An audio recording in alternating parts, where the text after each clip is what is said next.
Lin Zaiasu activated the heavenly Tao primordial spirit. The entire world seemed to instantly transform into an ancient era, and an incredible scene appeared before him, as if it had traversed through time and space.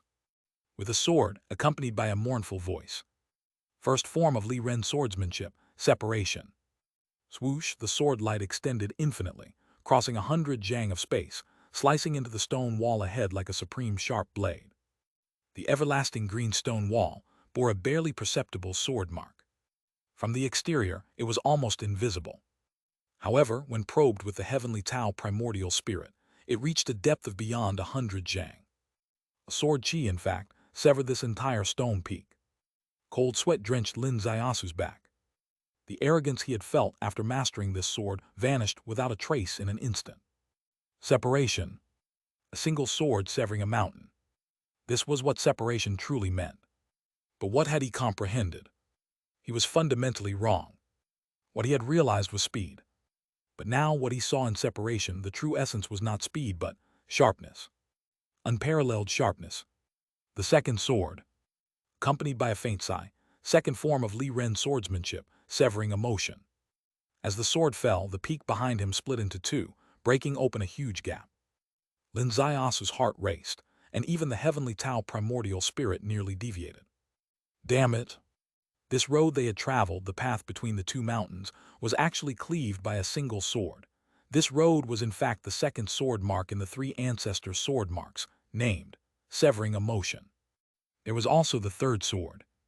The third sword, graceful and enchanting, third form of Li Ren swordsmanship, Li Ren tears. As the sword was drawn, it didn't feel like a sword at all. It was like a spring breeze blowing through the plains, reminiscent of the fading blossoms in late spring, a gentle rain falling on the world, drop by drop, as Li Ren tears. As rain fell, the mountains and rivers seemed to dissolve in the rain. The vast mountains before them melted away like snow under the sun, transforming into the natural landscape of today.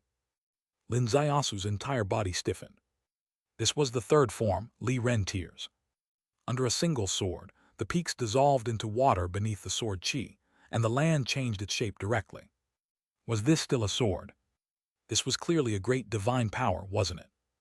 A single sword severed the peak, a single sword split the mountain, a single sword more thoroughly, directly eliminating the mountain.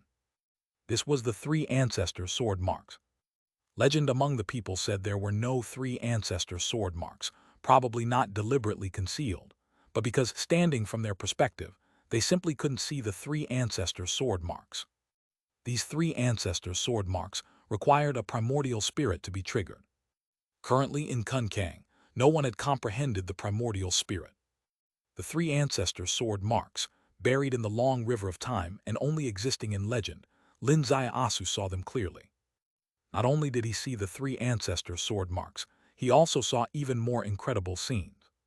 He saw the three ancestor sword marks that day were not a result of the three ancestors wielding swords out of boredom, but were aimed at a certain position.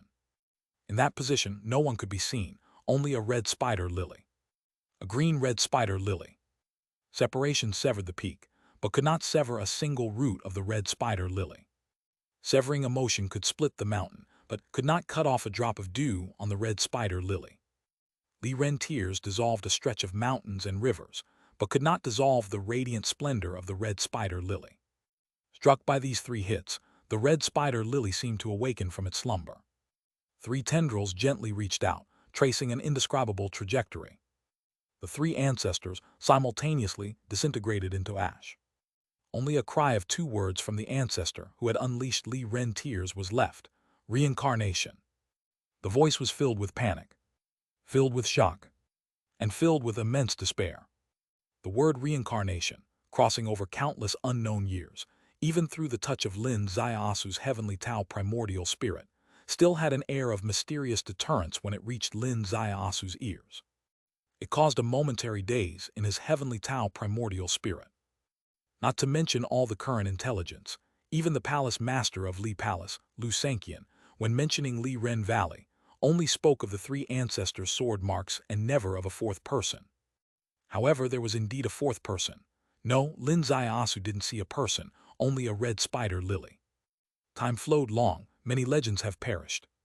Countless years later, the special opportunity remains for special people. But why? Lin Zaiasu knew very well this wasn't his own ability. His reverse time currently could at most reverse 2 months, definitely not reverse millions of years. He was able to see this ancient scene, not because of his own capabilities, but because an ancient great power had left a primordial spirit imprint. It was the will of the ancient great power to show it to future generations. So who left this primordial spirit imprint? Was it the 3 ancestors of Li Palace? Did they want future generations to know who killed them? Reincarnation. Just the word reincarnation. This insurmountable historical mystery, Lin Zaiasu couldn't comprehend. Yet, along with this primordial spirit imprint came an immense opportunity. Refine. Refine what?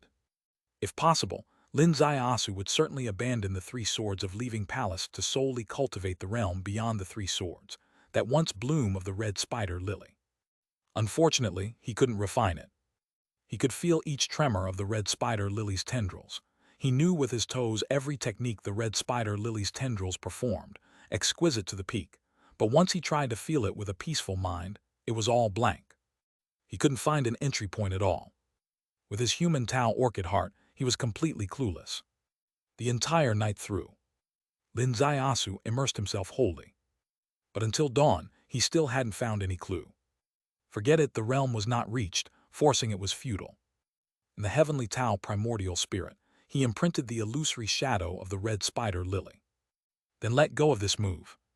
He circled around the mountain's foot, passed through the bronze gate, and indeed found new, fresh food on the table, delivered by Lu Rusi's men.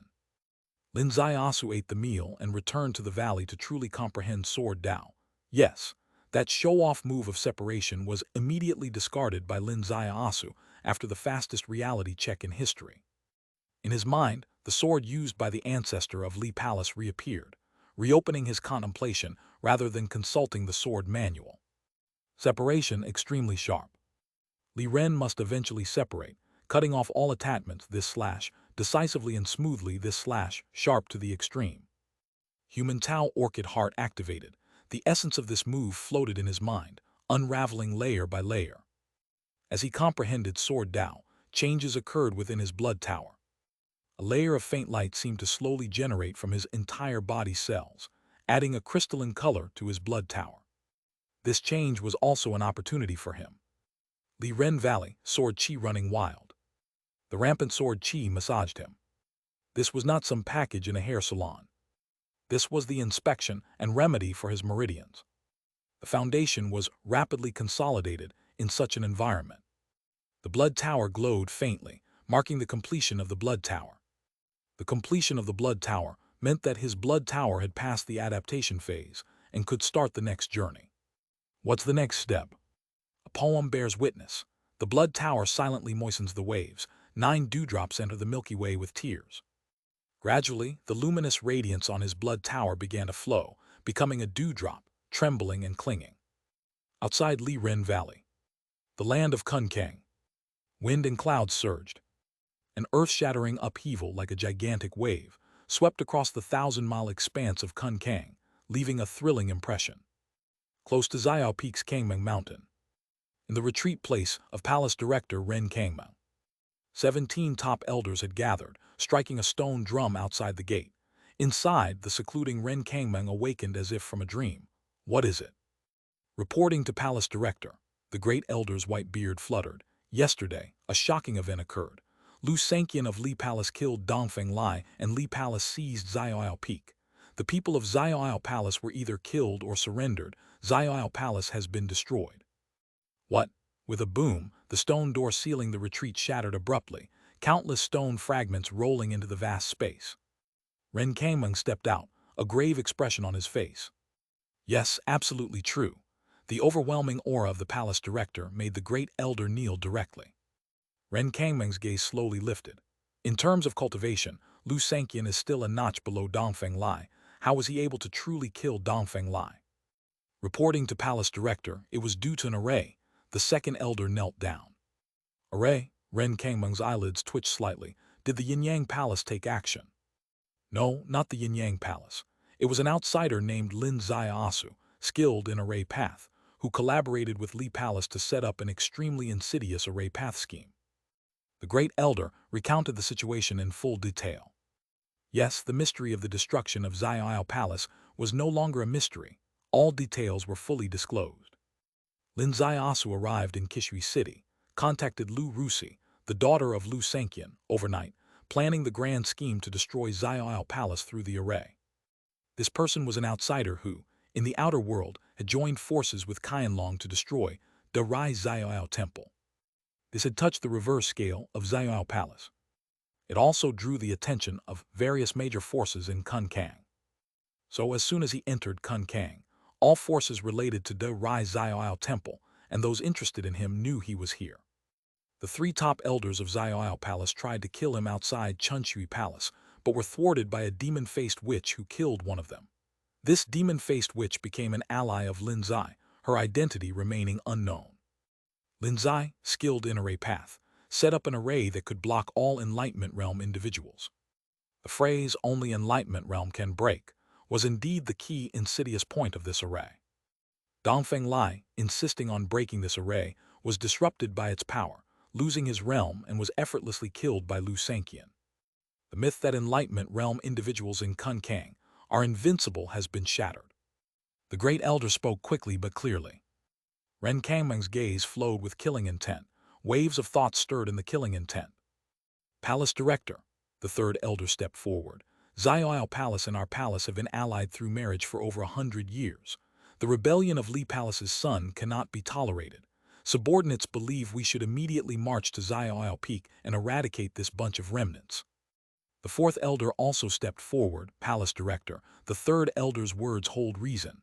In the past event with Li Palace, our palace also participated. If Li Palace is not eradicated, they will surely point their swords at Kangmeng. Instead of waiting for changes, it's better to uproot them early. The fifth elder stepped forward. Xiao Palace is where our palace's holy daughter's husband rests. Dongfeng Xiao is currently staying in the palace. He will surely come to ask the palace director to take action and avenge the annihilation of his clan. The palace director indeed needs to make a decision. For a moment the elder group, 7 or 8 of them, were requesting battle. Yet a significant number of elders remained silent. Ren Kangmeng's gaze slowly lifted, staring at the Great Elder. What does the Great Elder think? The Great Elder sighed deeply. Lu Sanqian dared to initiate the decisive battle to destroy Xiao Palace primarily because of the array that could restrain Enlightenment Realm.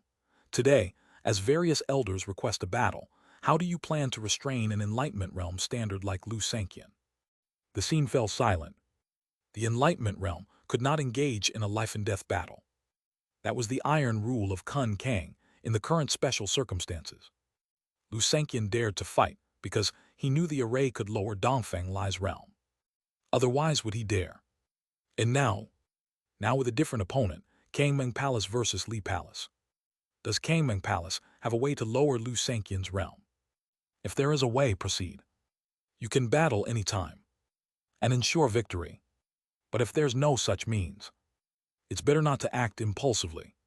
Chapter 280. Chapter 280. In Kun Kang, who disturbs the Chunshui River. Lu Sanqian indeed doesn't have deep foundations. The strength of his disciples isn't comparable to Kangmeng Palace. But so what? Lu Sanqian has reached the Enlightenment Realm.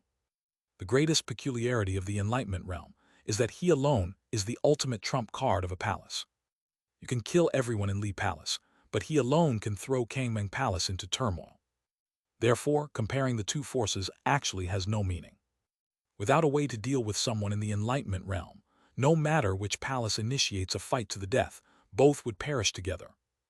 Lu Sanqian seized Xiao Peak with a determined demeanor. He had already issued a declaration to everyone in Kun Kang. Xiao Palace, this palace has destroyed it. Who dares to perish with this palace? Does Ren Kangmeng dare? Is he willing? Is it worth it? At the summit of Kangmeng Mountain, amidst chaotic clouds, Ren Kangmeng's face was as dark as dripping ink, unable to say a word. In the mountain of Kangmeng, there was a courtyard. The courtyard was endlessly elegant. In this season, the plum blossoms at the foot of the mountain had just withered, but in this courtyard, exotic flowers were in full bloom. This was because it was the courtyard of the Kangmeng Saintess Ren Jiru, and also because Renjiru and her husband enjoyed drinking among the flowers, carefree in the world. In the garden atop a small pavilion stood a handsome young man, with traces of redness on his body. This should have been his most charming and debonair moment, but today's scene was different.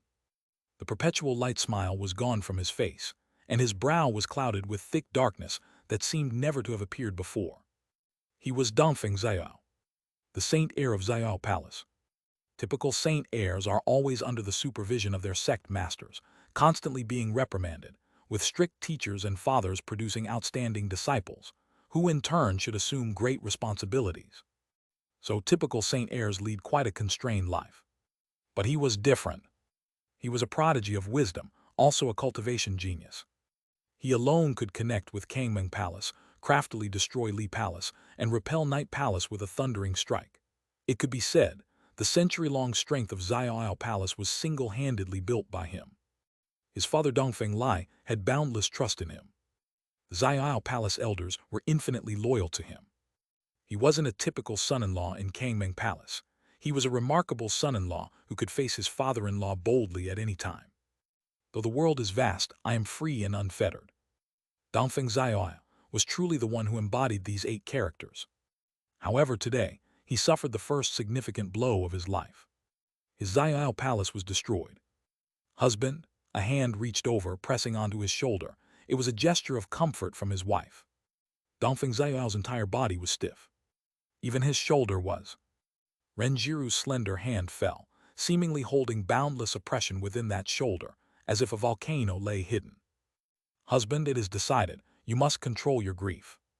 Dongfeng Xiao slowly lowered his head, biting his lips so hard that there was blood at the corner of his mouth.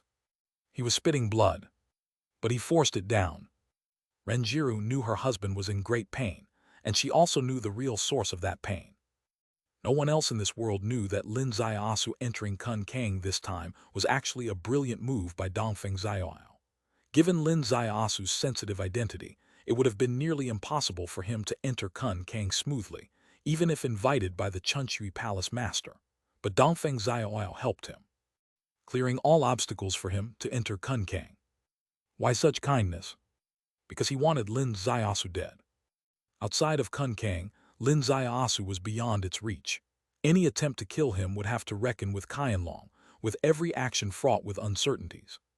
However, as long as Lin Xiaosu dared to enter Kun Kang, killing this annoying pest who thwarted Xiao Palace's plans would be as simple as crushing an ant. Thus, he created conditions for Lin Xiaosu to enter Kun Kang smoothly. Lin Xiaosu could never have imagined that even before entering Kun Kang, he had already become a pawn in this strategist's game. He stepped into the sky of Kun Kang, and it was already a chessboard between him and Dongfeng Xiao. While Dongfeng Xiao seemed to be living carefree days with his beloved at the small courtyard in Kangming Mountain, his focus was already on Kun Kang.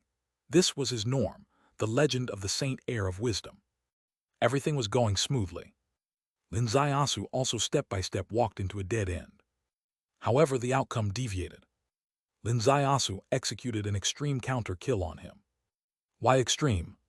Because this counterattack was executed with maxed-out angle, force, and damage. Xiao Palace was directly wiped out. The saint heir of Xiao Palace was still holding a chess piece, waiting for the fatal strike. His opponent smashed the chessboard. In the initial stages of their game, Dongfeng Xiao had already suffered a crushing defeat. How could this legendary saint heir bear it? Storms brewed on Kangming Mountain, and so it did in other places of Kun Kang. In Chunshui Palace, as the palace master Li Chushui emerged from seclusion, she was shocked. Her perpetually calm demeanor changed completely, darkening with each elder's report. In front of her, her demure daughter Li Bingxin held her little kitten, her heart racing. She was also confused. Lin Xiaosu had only arrived at Chunshui Palace the day before yesterday, accompanying Ding Ryushui. He should have been bound for Chunshui Palace. He should have been a guest of Chunshui Palace. However, she did not like Ding Ryushui, and thus did not like Lin Xiaosu either.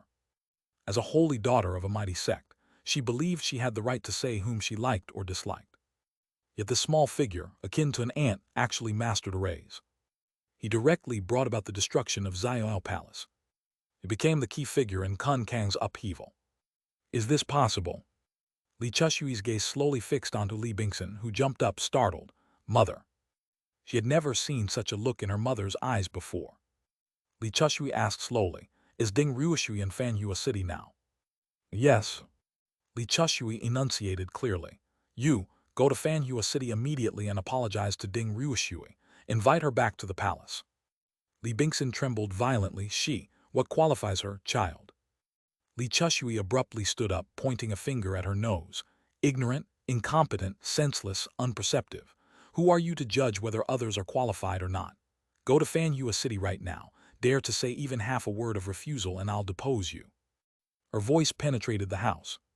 Outside, the faces of the elders all changed dramatically. Inside the room, it was silent as night, and the great elder's face changed as well. Li Bingson nearly couldn't believe her ears, trembling all over. Ignorant, incompetent, senseless, unperceptive. Was that really from her mother's mouth? Was she really the one being scolded? How is it possible? Li Chushui deeply inhaled, turning slowly. A great prodigy who could single-handedly overturn the situation in Kun Kang, lost to Chunshui Palace because of your short-sightedness. If you can't salvage it, you will be Chunshui Palace's eternal sinner. Li Bingson's face was deathly pale, her back covered in cold sweat. Under her mother's wrath, she dared not speak. The great elder nearby bowed deeply. Palace Master, the holy daughter is still young. She did not know that the youngster was proficient in arrays and inevitably made some errors in judgment. Therefore, I have given her the opportunity to make amends. The great elder said, Palace Master, please temper your anger. Allow me to say something. Before leaving, Ding Ruishui voiced utter heresy, stating what? Speak, Li Chushui demanded. She said she would stay in Fanhua City for 7 days and asked the Palace Master to personally invite her within those 7 days. Li Chushui was stunned. Li Bingson's face turned beet red. Mother, you see, how can such a rebellious person? Li Chushui raised her hand sharply, interrupting her, and sighed deeply. In ancient times, sages respected capable people, and their deeds were passed down as legends. Today, why should I not follow their footsteps to Fanhua? As her voice fell, the spring water around her rippled. In the next moment, she was far away. The Chunshui Palace Master personally went to Fanhua City to invite Ding Ruishui back. Saintess Li Bingson left the main Chunshui Palace in a daze. Running into her senior brother, Xiang Yue ran outside. Xiang Yue ran bowed. Holy daughter, the Palace Master has been too lenient with the renegade Ding. She is actually going in person. If this is the case, will that renegade not become even more arrogant? When she returns to the palace, she likely will not regard the holy daughter at all. Any guilt Li Bingson felt was instantly replaced by anger. The holy daughter, taking sect pride as a foundation, yet being reprimanded by the palace master in such a way. All the elders are indignant on the holy daughter's behalf. Li Bingson's mental wound was torn open again. The elders unanimously agree that this renegade should be expelled from the sect. As for that outsider causing havoc in Kun Kang, Chunshui Palace absolutely must not associate with him. If there's an opportunity, we should kill him ourselves, lest our palace be dragged into chaos and lose its foothold in Kun Kang. Li Bingson's pupils slowly contracted. Is this your master's opinion? Xiang Yue Ran's master was the great elder. Xiang Yue Ran said, it's not just my master. The vast majority of the 19 top-tier elders share the same view. Considering this person is from a strange realm, wreaking havoc in Kun Kang, how could we let him leave safely? Li Palace siding with him will become Kun Kang's enemies. In matters of great significance, Chunshui Palace must stand correct. We cannot misstep this crucial point. Li Bingson's mind was thrown into turmoil. Holy daughter, master wishes to speak with you in detail, Xiang Yue Ran said. This was Chunshui Palace. In Yin Yang Temple, the two temple masters faced each other, watching the floating clouds outside the temple that made the room alternately dark and bright, extremely eerie. The celestial phenomena reflected their tumultuous minds, the unpredictable heavens indicating an unsettled path ahead. This indicated the sudden rise of Lin Zaiasu and Array Path had stirred a great uproar in Yin Yang Temple. Three Buddha Temple was always so peaceful. But within an annex room today, a young man's face lost its usual relaxed composure, staring blankly at a falling plum blossom. He was the former companion of Lin Zaiasu, Hu Fu. Senior brother, what are you thinking? A nun with beautiful eyes asked. A nun with beautiful eyes seemed contradictory, but next to Hufu, it all seemed so reasonable. Hufu's Buddha-like nature had no worries. Even within the empty gate, he could still stir a nun's longing gaze. Hufu exhaled softly. I suddenly feel very fortunate. Fortunate. Chapter 281. Chapter 281. The Mysterious Background of Fengjai. Hufu said, yes, when I entered Kun Kang that day, my first choice was Xiaoyao Palace. Fortunately, Master favored me, so I abandoned Xiaoyao and entered the Three Buddha Temple. If I had chosen Xiaoyao Palace, what would have happened today? The nun smiled. If senior brother had been in Xiaoyao Palace yesterday, facing the pressure of the array, maybe you would have directly sparked your Bodhi bloodline, the formation would have shattered on the spot, and the outcome would be completely different. Hufu laughed heartily. So my not joining Xiaoyao was Xiaoyao Palace's misfortune. Definitely. Or, in another way, my joining the Three Buddha Temple was your great fortune. Since then, your empty gate is never empty at night. Hufu reached out and grabbed something from the nun in front of him. The nun blushed, a glint flickered in her eyes, and for a moment the meditation room no longer felt like a meditation room.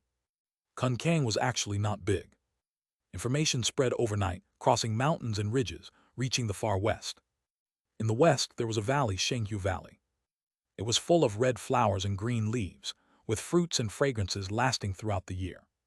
The wind here seemed to soften by 3 points, and the leaves falling seemed to hesitate. At the peak of Shenghu Valley, an enormous old willow tree tangled its roots, swaying like a giant umbrella in the sky. Under the old willow, Hua Maioi held a white jade cup, frozen in an elegant and graceful pose under the spring breeze. Beside her, an elder with white hair and beard stood. The news from the outside was reported to Hua Maioi by this great elder in person. It was originally an ordinary message, not worthy of the great elder's personal report, but this news was too explosive. Hua Maioi's face remained calm upon hearing it, but the teacup in her hand slightly rippled, indicating that she wasn't completely tranquil inside. Lord, the great elder said, the affairs of the world are like the wings of a butterfly.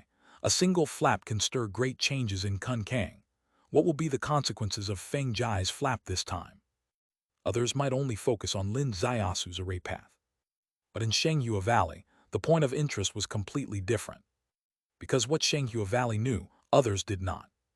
Others did not know Lin Xiaosu's array path, but they knew because Shenghua Valley's immortal locking array was broken by Lin Xiaosu.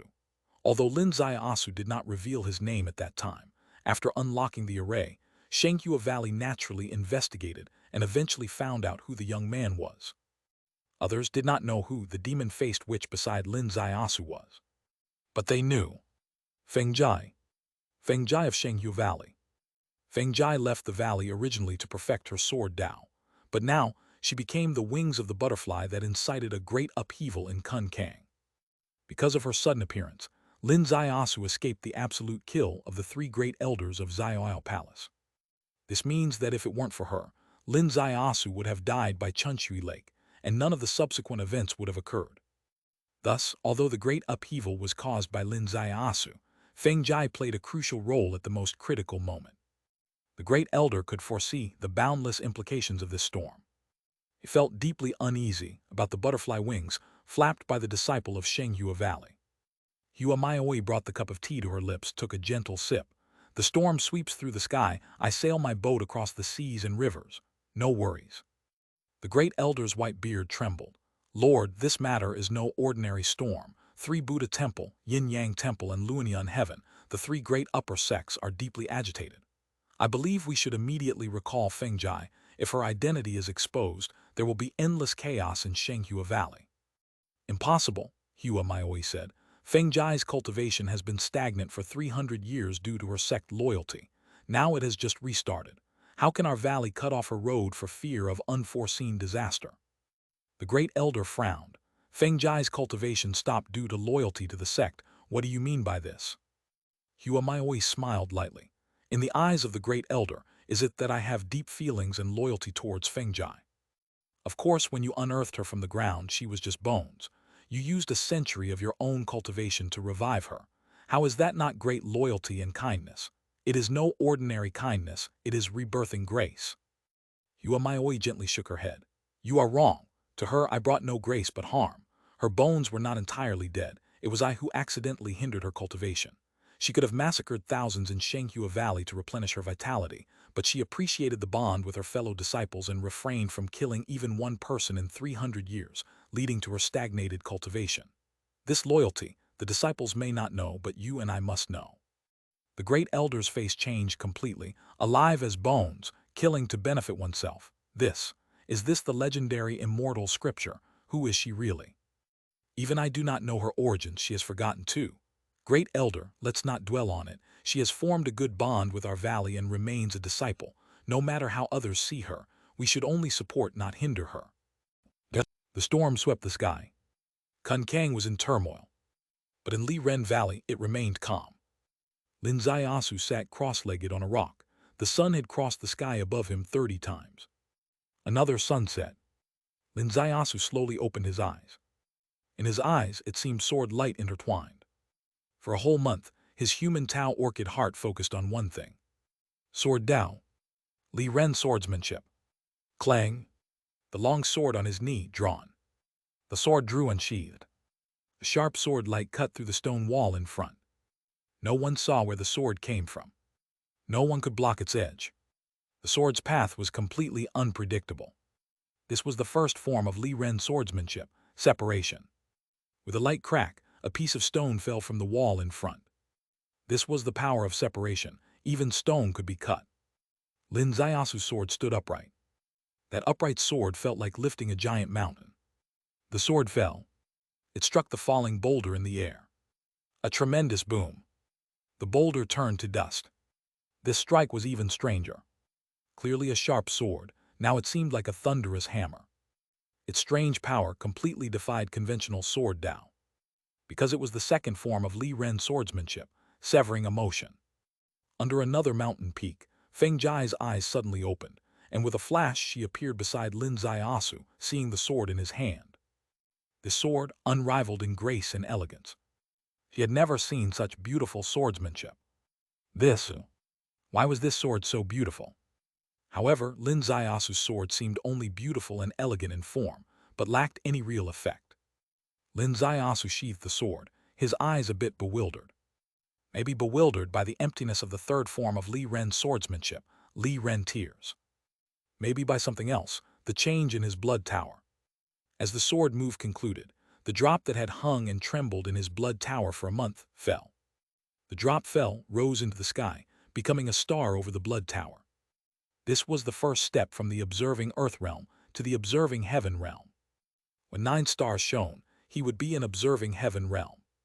He was just at the first star, but this was a rare cultivation speed, as it usually took 20 years to a century or even more to go from observing earth to observing heaven, and he broke through to the first heavenly star in just a few months.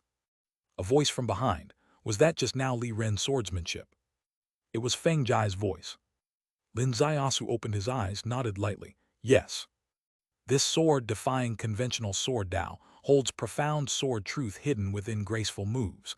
The creator of this sword must be a genius, Feng Jai said, but with your current cultivation, you cannot wield it properly. Indeed, this sword needs to reach the observing heaven realm to convert true chi to sword chi, Lin Ziasu said. This was the true secret of the third form. This sword move doesn't win by form, but with the power to tear everything apart through sword chi. Without sword chi, it was nothing. He was just in the early stage of observing earth. His true chi couldn't be converted to external sword chi, making Li Ren tears a mere show. Good that you know, Feng Jai said. This place with its cross winds of sword chi is a holy land for Jian practice, but staying too long can damage your foundation. It's time to leave the valley. All right. Don't be too discouraged. The path of Jian is a lifelong journey. No one can achieve anything significant in just a month. When you break through to observing heaven, just this one sword can suppress the elites of your generation. Feng Jai smiled. Also, if you don't mind me saying, this sword, wielded by you, will probably charm many women. Discouraged? Which eye did you see me discouraged? I'm excited like a monkey right now. Though Li Ren tears was just a show, you came a bit late and didn't know I actually mastered the 2 most useful swords for now. Lin Ziasu didn't brag to Feng Jai, just looked at her slightly differently. This sword can charm many women. What about you? Senior, don't you think your junior is very handsome and charming? Feng Jai glanced at him. Oh my gosh, I really had foresight reminding you early to not think too much. They walked towards the valley entrance. Ahead was the bronze gate. Several disciples were guarding it. They saluted as they left. Young Master Lin, miss, are you leaving the valley? Yes, where is Miss Lu now? The Holy Daughter should be at the main hall of Li Ren Palace. Holy Daughter? Lin Ziasu asked. She's become the Holy Daughter. Yes, the Li Palace is established. Miss is the Holy Daughter, and the fourth young master is the Saint Heir. All top elders are in place. The fourth young master was Lu Rufeng. He was the youngest, with 3 elder brothers. However, during a century-long escape, all 3 elder brothers perished, leaving him as the only surviving member. Exiting the bronze ruins, the scene before their eyes changed greatly. The previous ruins and debris were replaced by neat and tidy constructions. During a month in Li Ren Valley, the Li Palace had begun their road of establishment. Holy Daughter and Saint Heir in place. Top elders in place. Various buildings restored. Xiao Peak became the main peak of Li Palace. Chapter 282. Chapter 282. 5 Elements Sword. They stepped into the Li Ren Main Palace, formerly the Xiao Main Palace, where Lin Ziasu and Feng Jai had once dined, and Lu Rusi hurried to greet them. Young Master Lin, sister, any gains? After not seeing them for a month, Lu Rusi had completely emerged from her former gloom, initially displaying the spirit worthy of a holy daughter. Somewhat, Lin Ziasu raised his hand and presented the sword in his palm with both hands. Lu Rusi took it and smiled gently. This sword is a woman's sword. It's probably not convenient for young Master Lin to use. I wonder what kind of sword you like. How about I ask the 7th elder to forge one especially for you? Lin Ziasu's eyes lit up slightly. Can you forge a 5-element sword? 5-element sword. Lu Rusi's eyes also lit up. If possible, it would indeed be the most suitable sword for you, but, young Master Lin, let's go to the sword pavilion together.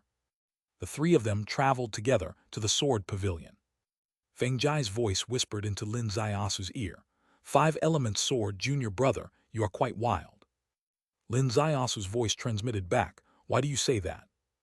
You want to use the 5-element sword to directly replace the array pen, right? Lin Ziasu chuckled lightly. Elder sister Huida. Feng Jai gave him a look. All right, I admit I'm quite insightful, but what about you? Do you really think the 5-element sword can replace the array pen? If it could, why wouldn't all those array masters take that path? They wield the profound power of the array path and are treated as distinguished guests wherever they go. They don't lack the materials to forge a 5-element sword, do they? It's because the 5-element sword itself is not everything. The array master must also have true chi with 5 elements attribute within them to achieve complete harmony. Lin Ziasu stated. Exactly, the 5-element sword itself is not rare. If it could directly replace the array pen, who would still use such pens that need to temporarily recharge with spirit stones to communicate with the array path's great power? They would all switch to fully integrated 5-element sword. It's because the sword is easy to obtain, but having true chi with all 5 elements attributes is what's difficult. That's why I said you are quite wild. Feng Jai spoke clearly. The array pen has its flaws.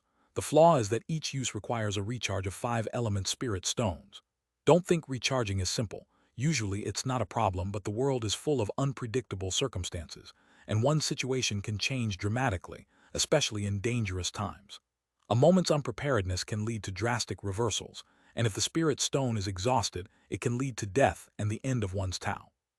The 5-element sword doesn't have this flaw. It is made from 5 elements wondrous materials, integrated into one. It inherently possesses the 5 elements attribute, requiring no recharge of spirit stones. However, it also has its shackles. Its shackle is that not just anyone can activate these 5 elements attributes. It requires the user to have true chi with 5 elements attributes within them to use the sword as an array pen. The 5-element sword is not difficult. The difficulty has always been the 5 elements attributes in true chi. Even in the ancient times of the ancient array sect, it was a 1 in a million chance for disciples under intensive training to develop such true chi with 5 elements attributes. Not to mention in this modern end of Dharma era. A person must have dreams. What if they come true? Lin Ziasu replied leisurely. All these words were transmitted through secret transmission. Lin Ziasu's proficiency in secret transmission was becoming increasingly skilled. He could almost communicate with Feng Jai seamlessly. From Lin Ziasu, Feng Jai didn't obtain any groundbreaking information about the five elements sword, but she unexpectedly confirmed one thing. His true chi manipulation was indeed marvelously strange. He could actually use secret transmission. With his current cultivation, he definitely hadn't reached the observing heaven threshold needed for secret transmission. But he could perform secret transmission. There was only one explanation. His perfect blood tower had overturned the conventional norms on the cultivation path, allowing his true chi to behave as he wished. The sword pavilion was up ahead. An eccentric old man greeted them. This old man was peculiar not in any behavior, but in appearance. His beard was only on one side, and his hair too was only on one side. The left side was neat, resembling a sage-like elder, or even matching the suave template of the Li Palace master. But only on the left side. The right side was the complete opposite. Covered in scars, hair and beard completely gone. His name was Half-Withered Elder. Lin Ziasu forced himself to look away from this bizarre face, worried his OCD might compel him to use rejuvenation secret technique on the right half of the face right then and there. Lu Rusi presented their request to Half-Withered Elder. Half-Withered Elder was silent for a long time. A five-element sword indeed matches the identity of a genius in the array path, yet in the Li Palace, we currently lack one key five-elements material, specifically the earth attribute. Lu Rusi was a bit disappointed. This was a request she proactively made to the Li Palace. No matter how difficult, it should be completed. But without the full set of materials, how could it be crafted? This was why she had hesitated with those initial buts. She wasn't sure about the material availability, and now the result was in materials lacking. And they were lacking earth. In a sword, earth attribute was too crucial. Without it, a five-element sword would be terribly fragile, and forced crafting would result in a sword that might shatter in a single clash. Lin Ziasu said, "Materials with earth attribute. I happen to have one, let's see if it's usable." What? Half-Withered Elder asked. "Please have a look, Elder." Lin Ziasu flipped his hand, revealing an earthfall beast scale in his palm. Half-Withered Elder's eyes suddenly brightened. He took the scale, which seemed to glimmer in his palm, his eyes glimmering too. "This is the scale of an earth-core strange beast. Elder has sharp eyes. This beast is called Earthfall Beast, one of the Earth-core strange beasts. Earth-core strange beast, an exotic beast from ancient times with the purest earth attribute. Young Master Lin was fortunate to obtain its scale, truly a blessing, but to forge a sword, at least 5 scales are needed." Half-Withered Elder's voice trailed off. Before everyone's eyes, Lin Ziasu opened the pouch on his shoulder, leaving everyone astonished. My goodness, the pouch was filled to the brim with scales. Half-Withered Elder said, "With all 5 elements complete, forging the 5-element sword is no difficulty. Young Master, please wait in the guest room for 3 days, and the sword will be delivered." He took 4 scales from the pouch, looking somewhat reluctant to part with the rest of the contents. As an artifact refiner, he had a fondness for refining materials, especially for such rare and sought-after materials. Lin Ziasu smiled lightly. "Elder, these earthfall scales don't do much for me. Beauty gifts for the worthy, I'd like to gift the rest to you." Everyone was shocked simultaneously. Half-Withered Elder's hair trembled. "Young Master, these are exceptionally precious. How could I accept such a grand gift without recompense?"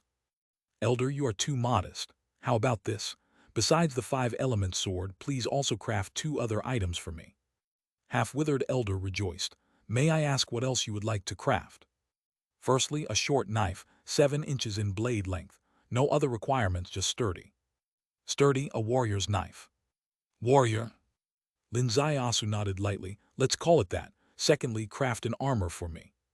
"Armor for young master yourself, or?"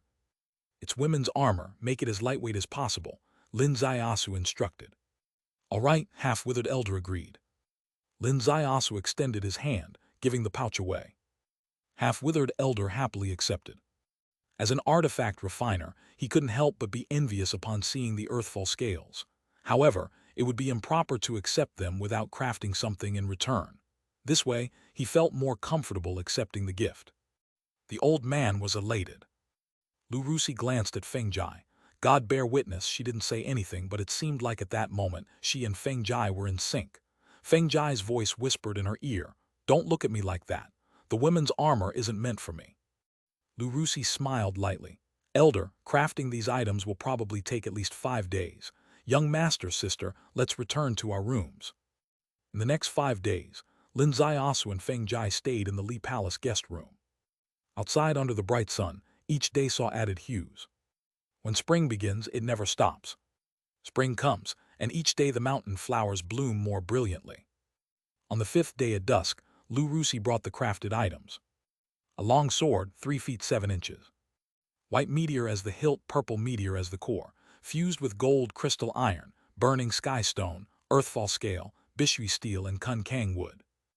Under sunlight, the sword shimmered with light. Lin Ziasu placed his fingers on the white meteor hilt, true chi activated, and a strange sensation emerged. Within the sword were 2 strands of energy extending to his fingertips. One strand was immensely heavy, the energy of earth. The other was incredibly sharp, the energy of gold. He could synchronize his true chi with the 2 elements in the sword, because his true chi already carried 2 of these 5 elements attributes. How did he acquire them? The earth attribute came from outside Ning City. He killed that earthfall beast, and when the beast's primordial crystal was shattered in his secret realm space, his true chi took on the earth attribute. And gold attribute. This happened during the Lunar New Year. Equatorial split sun, Silver Mountain Bay crossed the border. Lin Ziasu decapitated it with an earthfall flying disc, and the primordial crystal was soon fed to the secret realm pulverizer that very night. In fact, the Silver Mountain Bay's meat was also completely consumed by them on site, leaving not even the soup. If the ancient world had New Year celebrations, then this Silver Mountain Bay met an unprecedentedly unlucky fate during the New Year, not only losing its primordial crystal, but also its flesh. Oh, and its skin was taken too, brought back by Hu Yedakayanlong for points. Lin Ziasu was very satisfied with the 5-element sword. Although it couldn't yet be used as an array pen, the sword itself looked extraordinary, quite fitting for the first 2 techniques of the Li Ren swordsmanship. In addition to the sword, the other 2 crafted items displayed remarkable workmanship as well. A short knife with a single-edged blade, extra thick back, quite heavy, weighing at least 5 pounds. The blade was extremely sharp. The combination of sharpness and weight made it easy to imagine Huya, who would be extremely happy with this warrior's knife. Nobody would guess the recipient of this short knife would be a girl in Lin Ziasu's mind. And the armor. This armor was beautiful. Nearly transparent, showing faint earthfall patterns. Made primarily from earthfall beast scales, Lin Ziasu knew well the scale's toughness. Such armor, even machine guns wouldn't penetrate. For whom was it intended?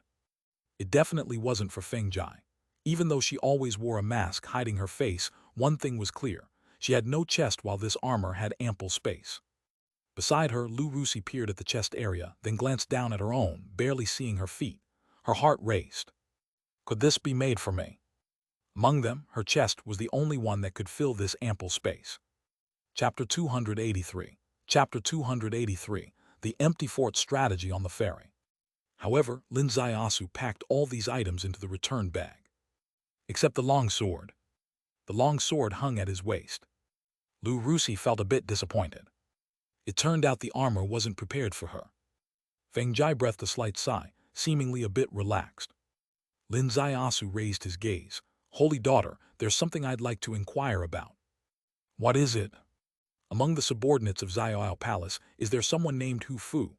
Lin Ziasu asked. He was also an outsider who entered Kun Kang last year on the 17th of September. "I know the person you speak of," Lu Rusi said.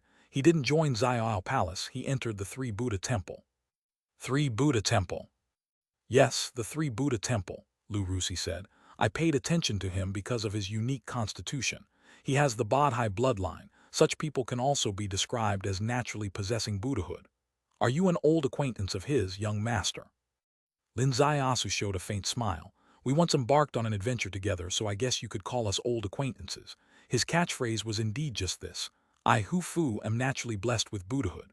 Oh, and there are 2 others who entered Kun Kang with him, one called Li Sissi and another named Dawa. Both are women. I don't have any impression of those 2 people, perhaps. Should I inquire? Lu Rusi's figure flickered as she descended the mountain peak. She soon returned, informing Lin Zaiasu that she had found out. Li Sisi entered Tianyan Palace. Dawa entered Luonian Heaven. That's all there is to it. Because their presence wasn't as noticeable as Hu Fu's, they didn't attract much attention. After saying this, Lu Rusi added, "If you want to know more specific information about those two, young master, I can send someone to investigate further." "No need," Lin Zaiasu said. "I have intruded long enough. It's time for me to leave today. I bid farewell to the holy daughter." Lu Rusi's heart skipped a beat. "Leaving today?" "Yes. My father is still in seclusion. Why don't you stay for another 3 days?" "No, you can bid farewell to your father on my behalf." Lu Rusi said, "If the young master insists on leaving, I won't be able to force you to stay. I'll see you off." She escorted Lin Zaiasu from the main peak of Li Palace all the way to the bank of the Kishui River. As the ferry approached, Lu Rusi took out a jade pendant. "Young master, should you encounter any trouble, use this jade pendant to send me a message. As long as you are still within Kun Kang, I will receive it. There are no mobile phones in this world. But there are ways to transmit messages on the cultivation path, just like this jade pendant. This jade pendant is quite high-end. The high-end part isn't the material, but the true yuan embedded within it. Below the enlightenment realm, it's true qi. Only upon entering the enlightenment realm does one have true yuan." In other words, this jade pendant was personally crafted by her father, Lu Sanqian, a giant of the enlightenment realm. "Thank you, holy daughter." Lin Zaiasu accepted it. At the riverbank of Kishui, there were many ferries. Lin Zaiasu waved gently, and a ferry floated upstream, arriving before him. The helmsman was an old man with bronze skin. His beard seemed to have etched with the frost of the river. He smiled slightly. "Young master, do you wish to cross the river?" "Yes." "Where does the young master wish to go?" "Chunshui Lake. Would you be willing to go, elder?" "I ferry across the river. I can go anywhere along the riverside, young master. Please board the boat." The ferry drifted slowly, moving upstream, gradually out of Lu Rusi's sight. The spring breeze had turned the riverbanks green. It seemed to have taken away some of her melancholy. The river flowed gently. The east bank was already blooming with flowers. Lin Zaiasu entered Kun Kang on the 17th of January. It's been over a month since then.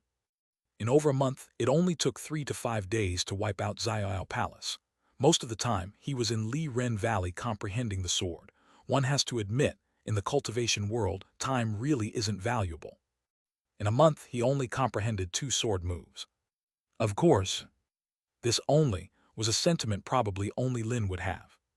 If the Lu family siblings knew that this guest had comprehended Li Palace's supreme technique, Li Ren's swordsmanship, to such an extent within a month, they would probably be wide-eyed, doubting the fairness of the world.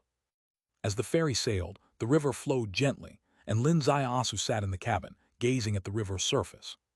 The old helmsman's paddle drew a graceful arc. The sparkling water splashing was flawless. Lin Zaiasu looked at this beautiful spring scenery of Kun Kang, seemingly a bit lost in thought. "Junior brother, on your way to Chunshui Palace, you should have a basic understanding. It may not be too smooth," Feng Jai said softly. She was not foolish. She knew that wiping out Zaiao Palace had already caused a huge uproar in Kun Kang. The major forces were quite wary of them. How Chunshui Palace would react was completely unknown. "No worries. With master around, no amount of variables can't be handled," Lin Zaiasu said. "Senior sister, master has already arrived, hasn't she? Where is she now?" His voice was also light. But to Feng Jai, it sounded like thunder. "Master? When did she ever mention that master arrived? She never said a word." Yet Lin Zaiasu said so. The real reason could only be one. He was misleading the enemy. "Where is the enemy?" Feng Jai's gaze shot through the gap between the cabin and the bow, landing on the back of that old helmsman. Lin Zaiasu reached out and grabbed her hand, his fingers lightly tapping on her palm.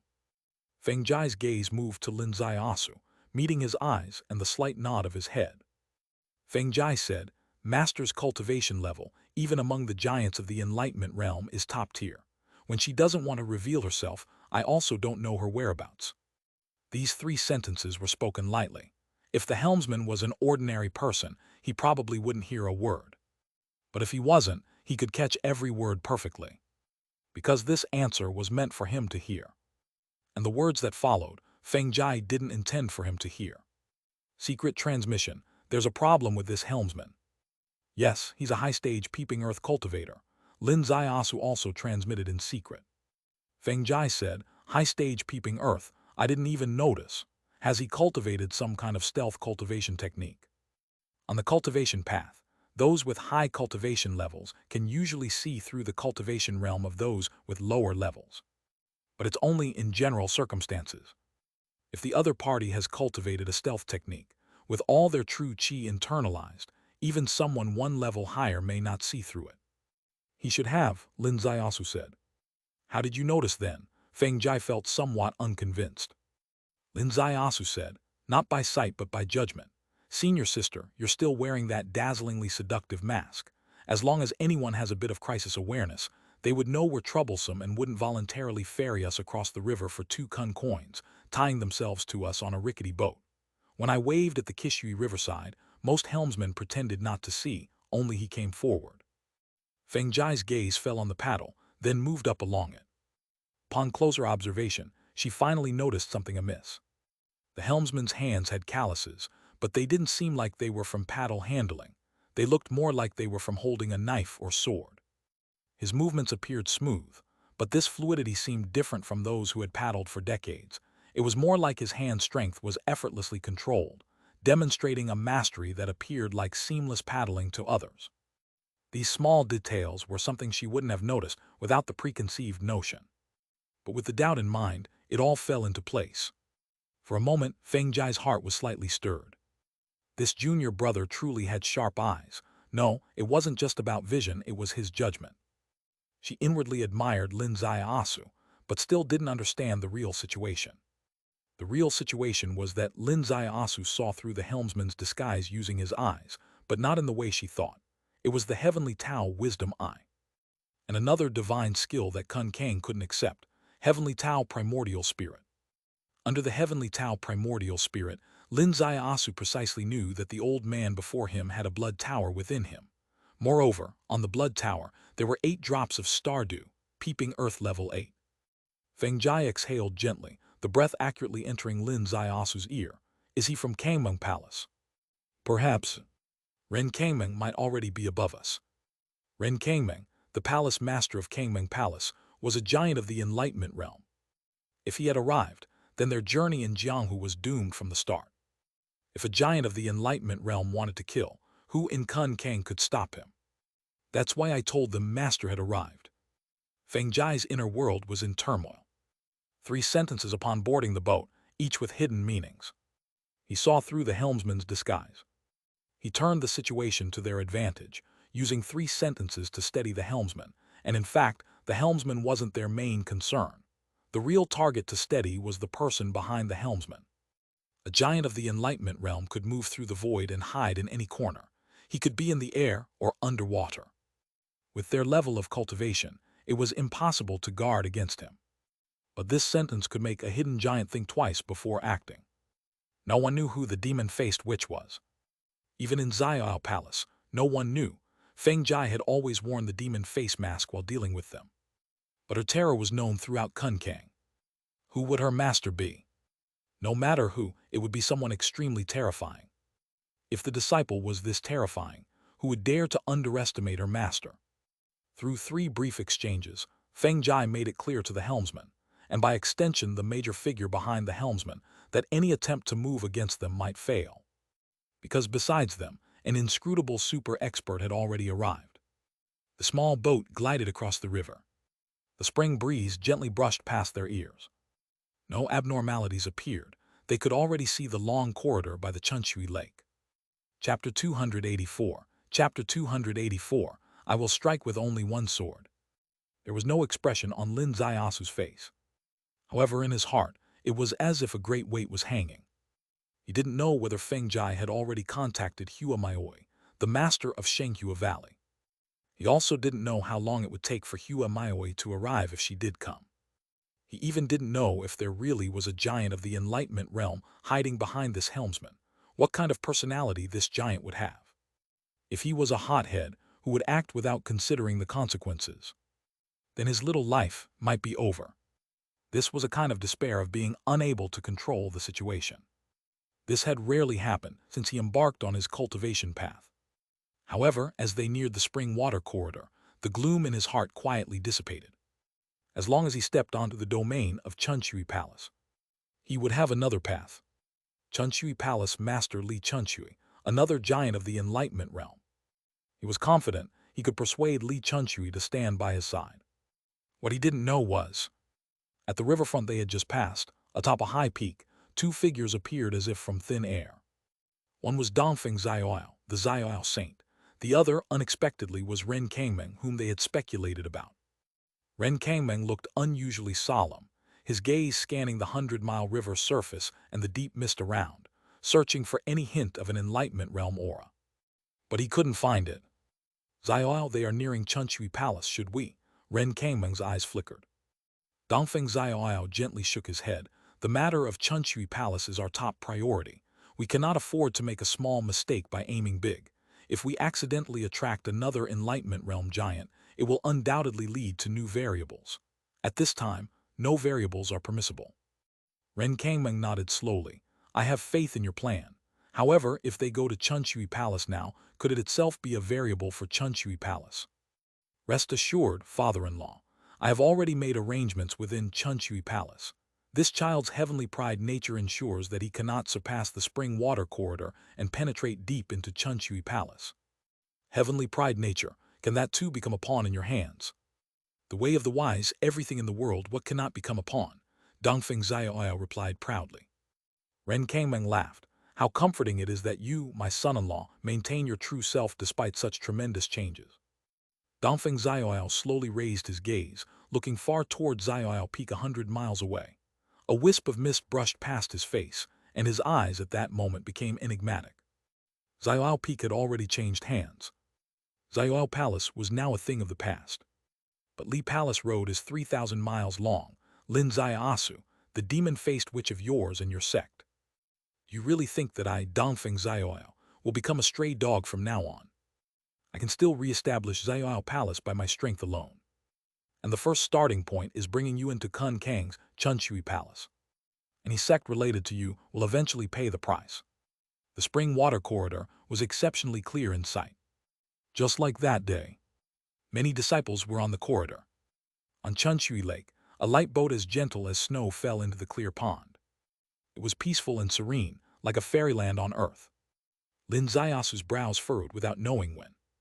The small boat gently touched the Chunchui river bank. He raised his hand, handing 2 kun coins to the helmsman. Old man, thank you for your hard work. Thank you, young master, for the tip. The old helmsman laughed. I'll take my leave now. The paddle in his hand lightly stroked, and the small boat drifted down the river. Lin Xiaosu and Feng Jai walked side by side and re-entered the spring water corridor. The scene on the spring water corridor was almost identical to a month ago. The person who received them was also exactly the same. A young master's hand gently lifted, and the folding fan in his hand opened, staring at Lin Xiaosu coming up the steps. Your face is truly thick, but Chunchui Palace does not welcome you. Get lost. Xiang Yue ran. Second senior brother, according to Ding Ryushui. Lin Xiaosu slowly raised his head. Brother Xiang is wrong. It's not because I have a thick face that I come to Chunchui Palace again, but because my face is too thin that I come again. Haha, having been refused once and shamelessly coming again after that, you call that having a thin face? One disciple laughed heartily. Maybe he thinks that not kneeling already counts as having some face left, but you are wrong, boy. For someone like you, even if you kneel, it's impossible to be accepted into Chunchui Palace. Another disciple said. 17th junior brother, don't discourage his hard-earned courage. If he really kneels here for 7 days and nights, maybe a miracle will happen. Another disciple said. Boy, do you want to try? Kneeling to show loyalty, change your fate in 7 days, try your luck. Maybe it really can succeed. This is called the cultivation path with no fixed rules. The corridor immediately became lively. It seemed that Lin Xiaosu's journey of hundreds of miles to Chunchui Palace was just to bring some fun for these bored disciples. Feng Jai's face, though masked, was already full of wrath. Who was Lin Xiaosu? Did these lowly disciples dare to show off in front of him?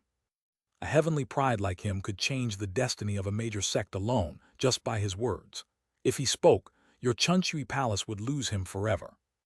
This was the nature of a heavenly pride. She almost foresaw that Lin Zaiasu would leave in a huff, but then through some earth-shattering manner, make Chunshui Palace regret bitterly from top to bottom. However, Lin Zaiasu's expression didn't change at all. Xiang Yue ran. A month ago, you challenged me to a sword duel. At that time, I hadn't learned the sword and I felt deeply ashamed. Thus, I spent this month practicing a sword move, and today I intend to honor that challenge. With these words, Xiang Yue ran was stunned. The disciples behind him were stunned. On the lake in the leaf-like Saint Daughter snowboat, Li Bingson furrowed her brow deeply, her face full of disbelief. A month ago, he hadn't practiced the sword. He couldn't duel Xiang Yue ran. He felt deeply ashamed and so spent a month learning the sword, then came here specifically to fulfill that duel agreement. Was this his face too thin? My heavens! How could there be such a mad thing? Xiang Yue ran said, a month ago you hadn't practiced the sword, and you specifically spent a month learning the sword, then came here to duel with me. Yes, Lin Zaiasu replied. Haha, Xiang Yue ran laughed up to the sky. Do you know how many years I have practiced the sword? Time? Does it matter? Lin Zaiasu smiled faintly. A stubborn stone remains a stone even after 10,000 years, while a delicate flower is a flower even for a moment. Xiang Yue ran abruptly closed his folding fan.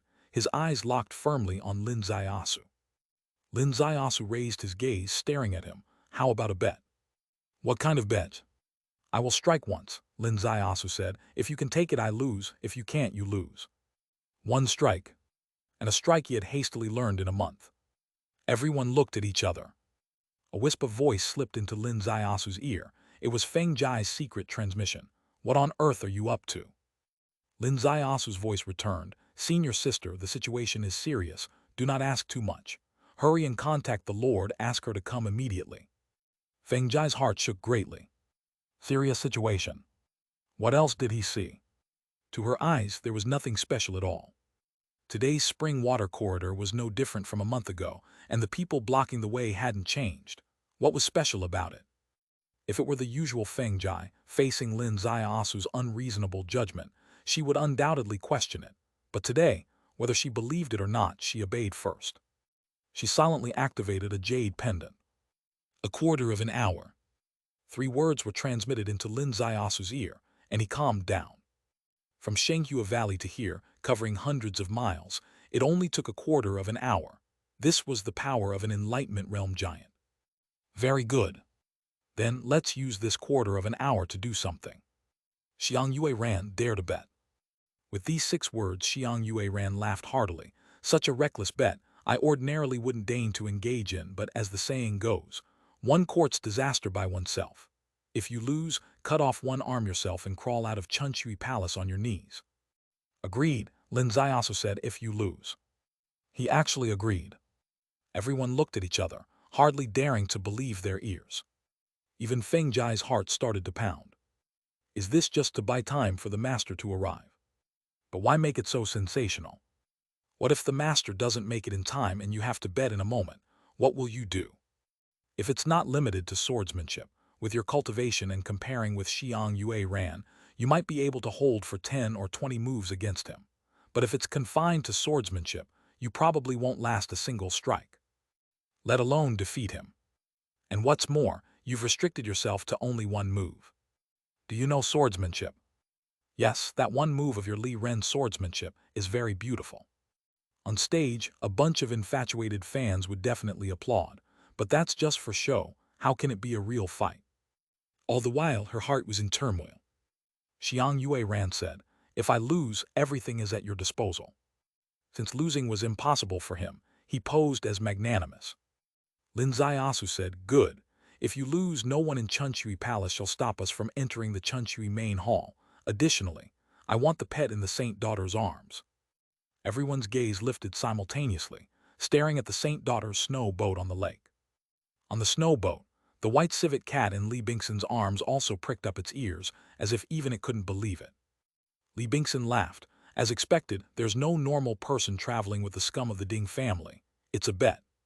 Xiang Yue ran lifted his hand. The bet has been reached. It's too late to regret now. Boy, show your sword. Lin Zaiasu lifted his hand, a sheathed long sword in his palm. A voice from Feng Jai came through. Should I find an excuse to stop it? The bet between them had already been made.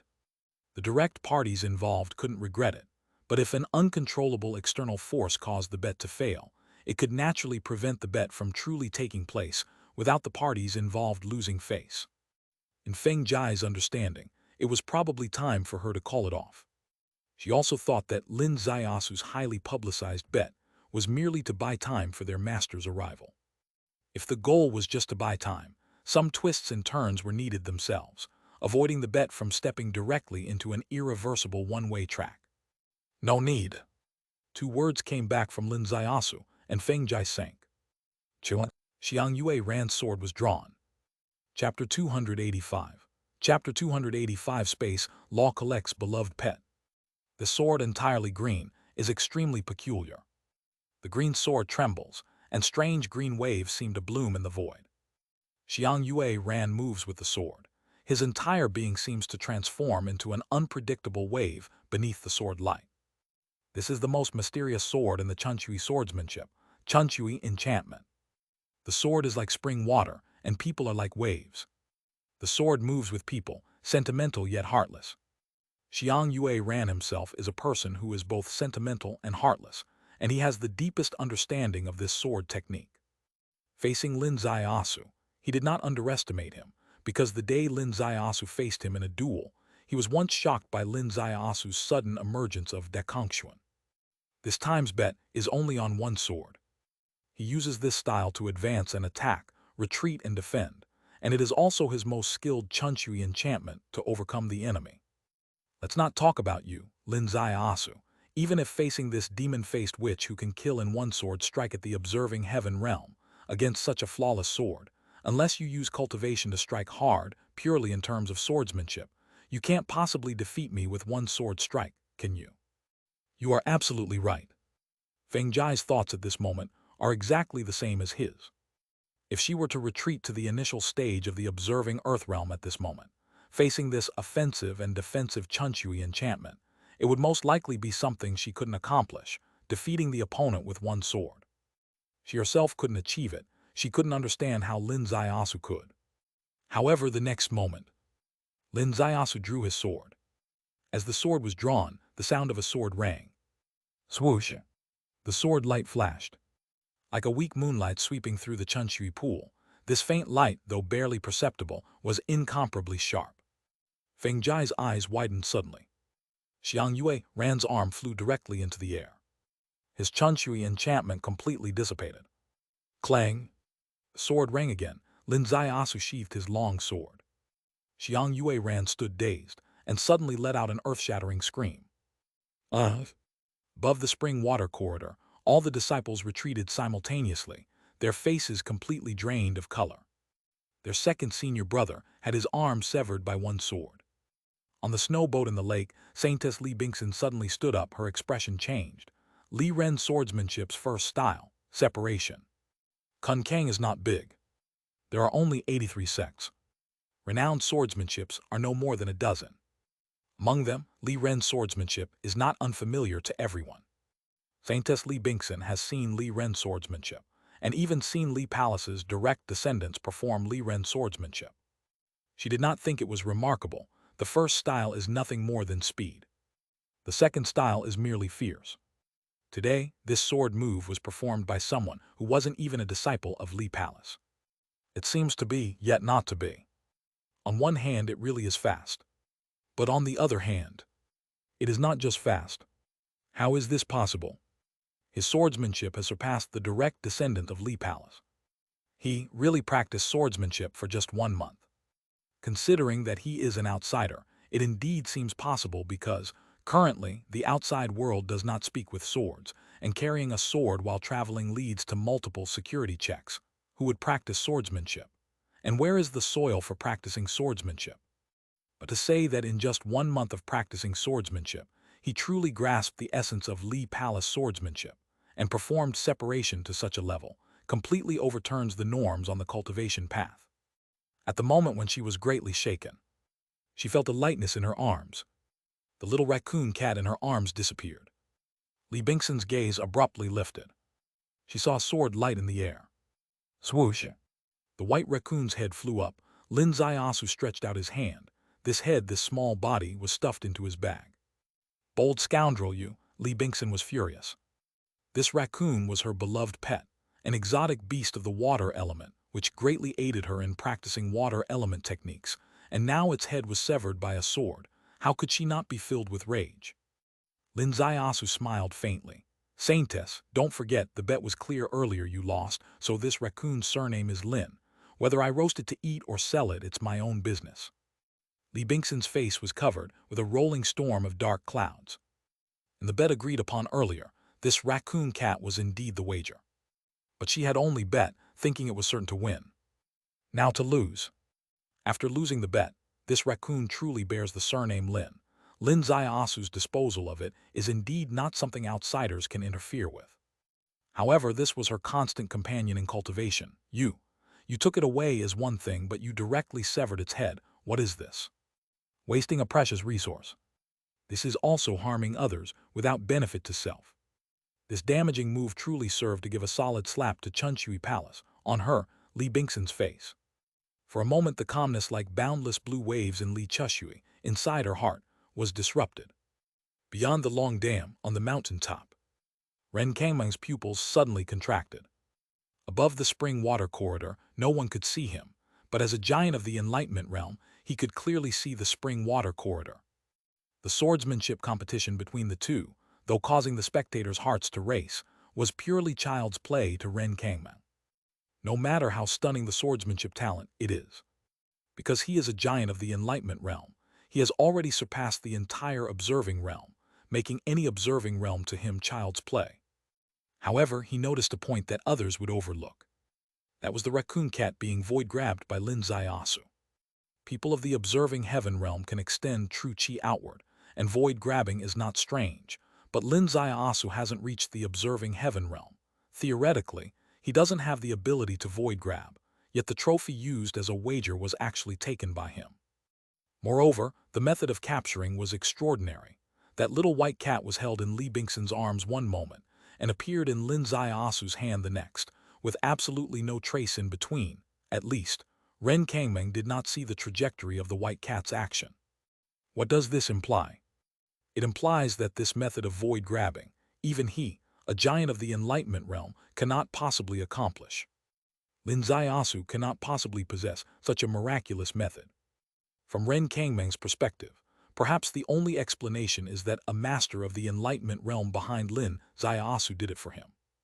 This is an indication that proves the master of the demon-faced witch has indeed arrived. Previously, Ren Kangmeng dared not make a move on Lin Zaiasu on the road, due to concerns about this mysterious Buddha. Even now he does not dare, because signs suggest this Buddha has indeed arrived. With a booming sound, as if clouds and fog were blasted apart, several shadows soared into the sky within Chunshui Palace. Shadows shattered the void, clouds and mist flew, and their aura shook heaven and earth. Lin Zaiasu's gaze lifted, staring at three shadows as if their feet did not touch the ground. At that moment, Feng Jai's transmitted voice reached his ears. Master has arrived. A giant stone in Lin Zaiasu's heart suddenly moved aside. Indeed, from boarding the ship till now, he has been feigning calmness. Even though outwardly appearing very relaxed, with words incredibly light, yet who was tense knew themselves. Now everything is fine, Hua Maoi has arrived.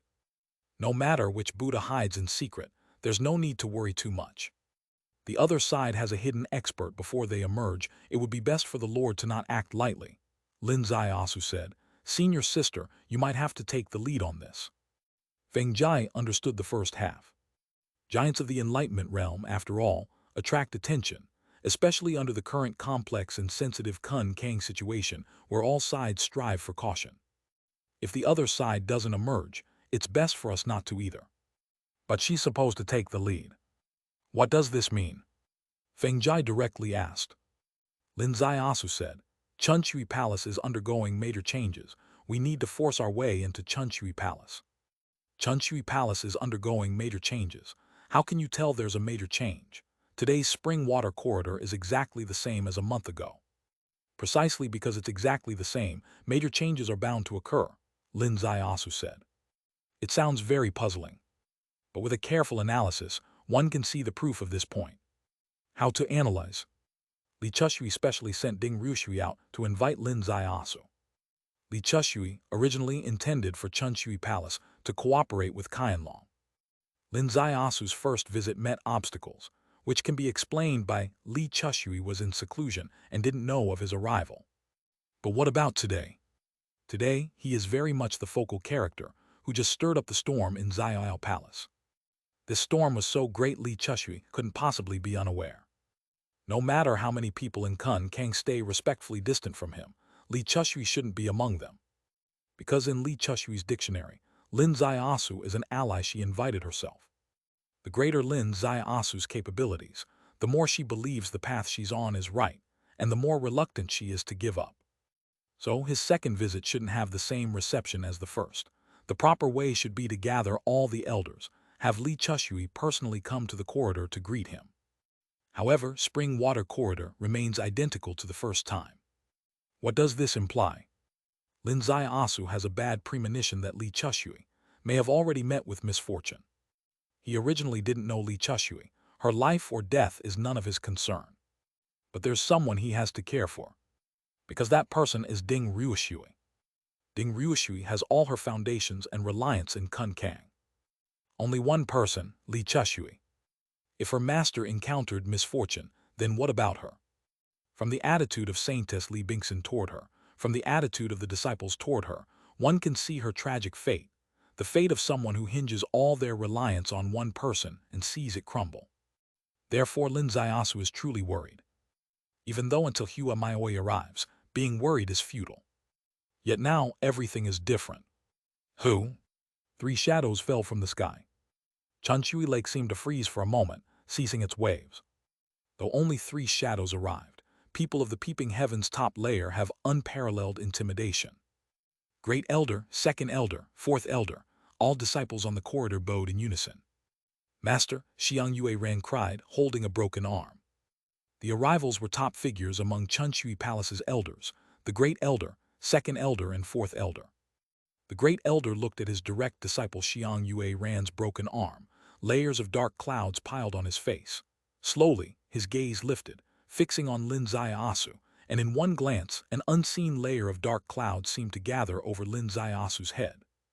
An invisible oppressive force made the wind by him seem unable to blow. Lin Zaiasu said blandly, Great Elder, right. Don't be misled by your disciple's injury, this was merely a bet. A bet, the Great Elder said in a low voice.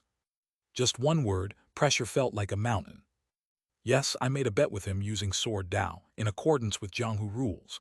He lost, besides admitting that he lacked skill, he really has no more reason. Chapter 286. Chapter 286. Feng Jai's sword is also beautiful. In the aura of the Great Elder, he remained eloquent, like a gentle spring breeze. The Great Elder's gaze turned toward Xiang Yue Ran.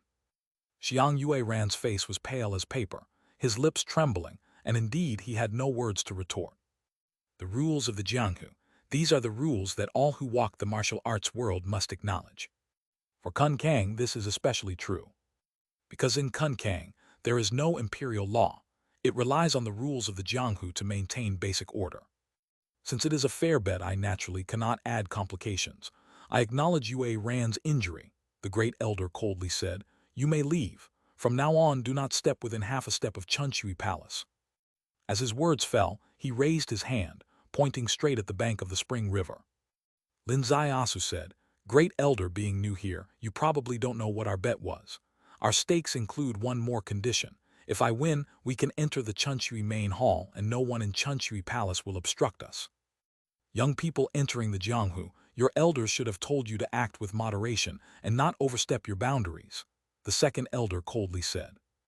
Elders are cultivation seniors and should know better that those who walk the Jianghu should adhere to its rules. A life-and-death wager leaves no room for losing without acknowledgement, Lin Zaiasu said. You 3, being high-ranking in Chunshui Palace, aren't you afraid of the world mocking Chunshui Palace for talking foolishly? Insolent? The 4th elder took a step forward. Xiang Yue Ran is only a second-generation disciple.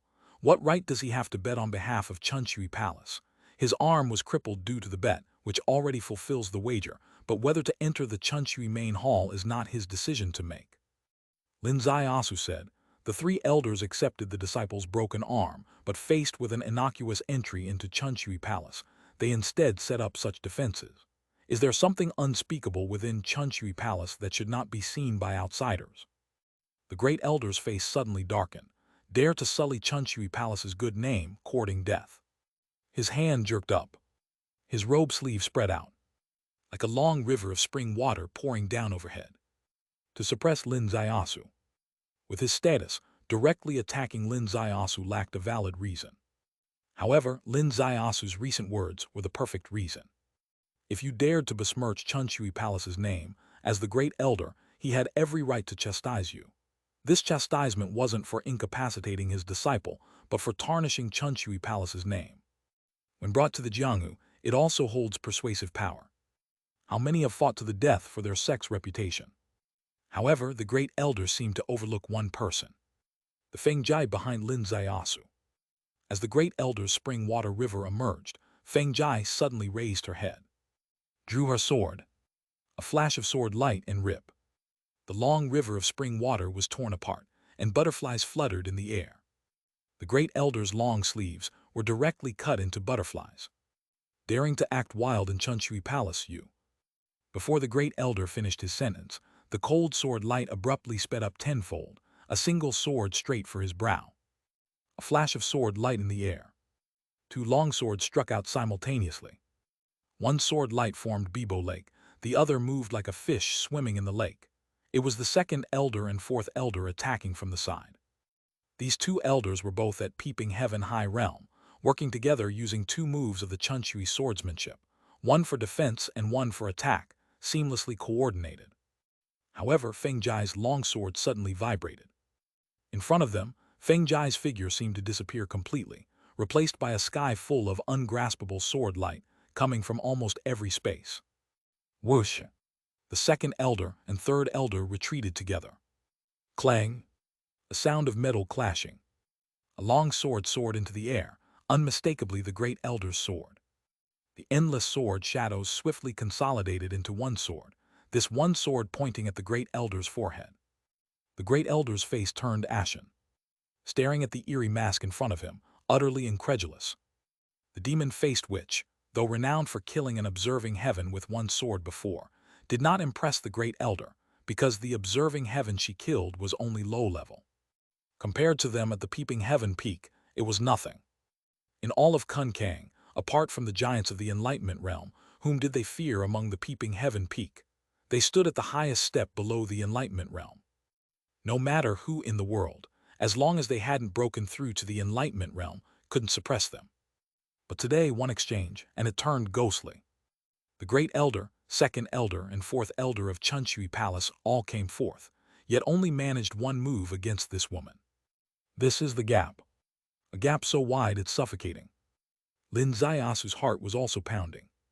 Feng Jai, what kind of swordsmanship is this? The sword light dispersed, transforming into a giant phoenix, an unparalleled splendor and beauty. The sword light retracted, gathering all the illusions in the sky, into a breathtaking and deadly strike. Rarely is swordsmanship beautiful. But Lin Zaiasu had once encountered a swordsmanship that beautiful. It was the third move of Li Ren's swordsmanship, Li Ren Tears. Today, he suddenly realized Feng Jai's swordsmanship was also incomparably beautiful. Moreover, these two kinds of beauty are completely different.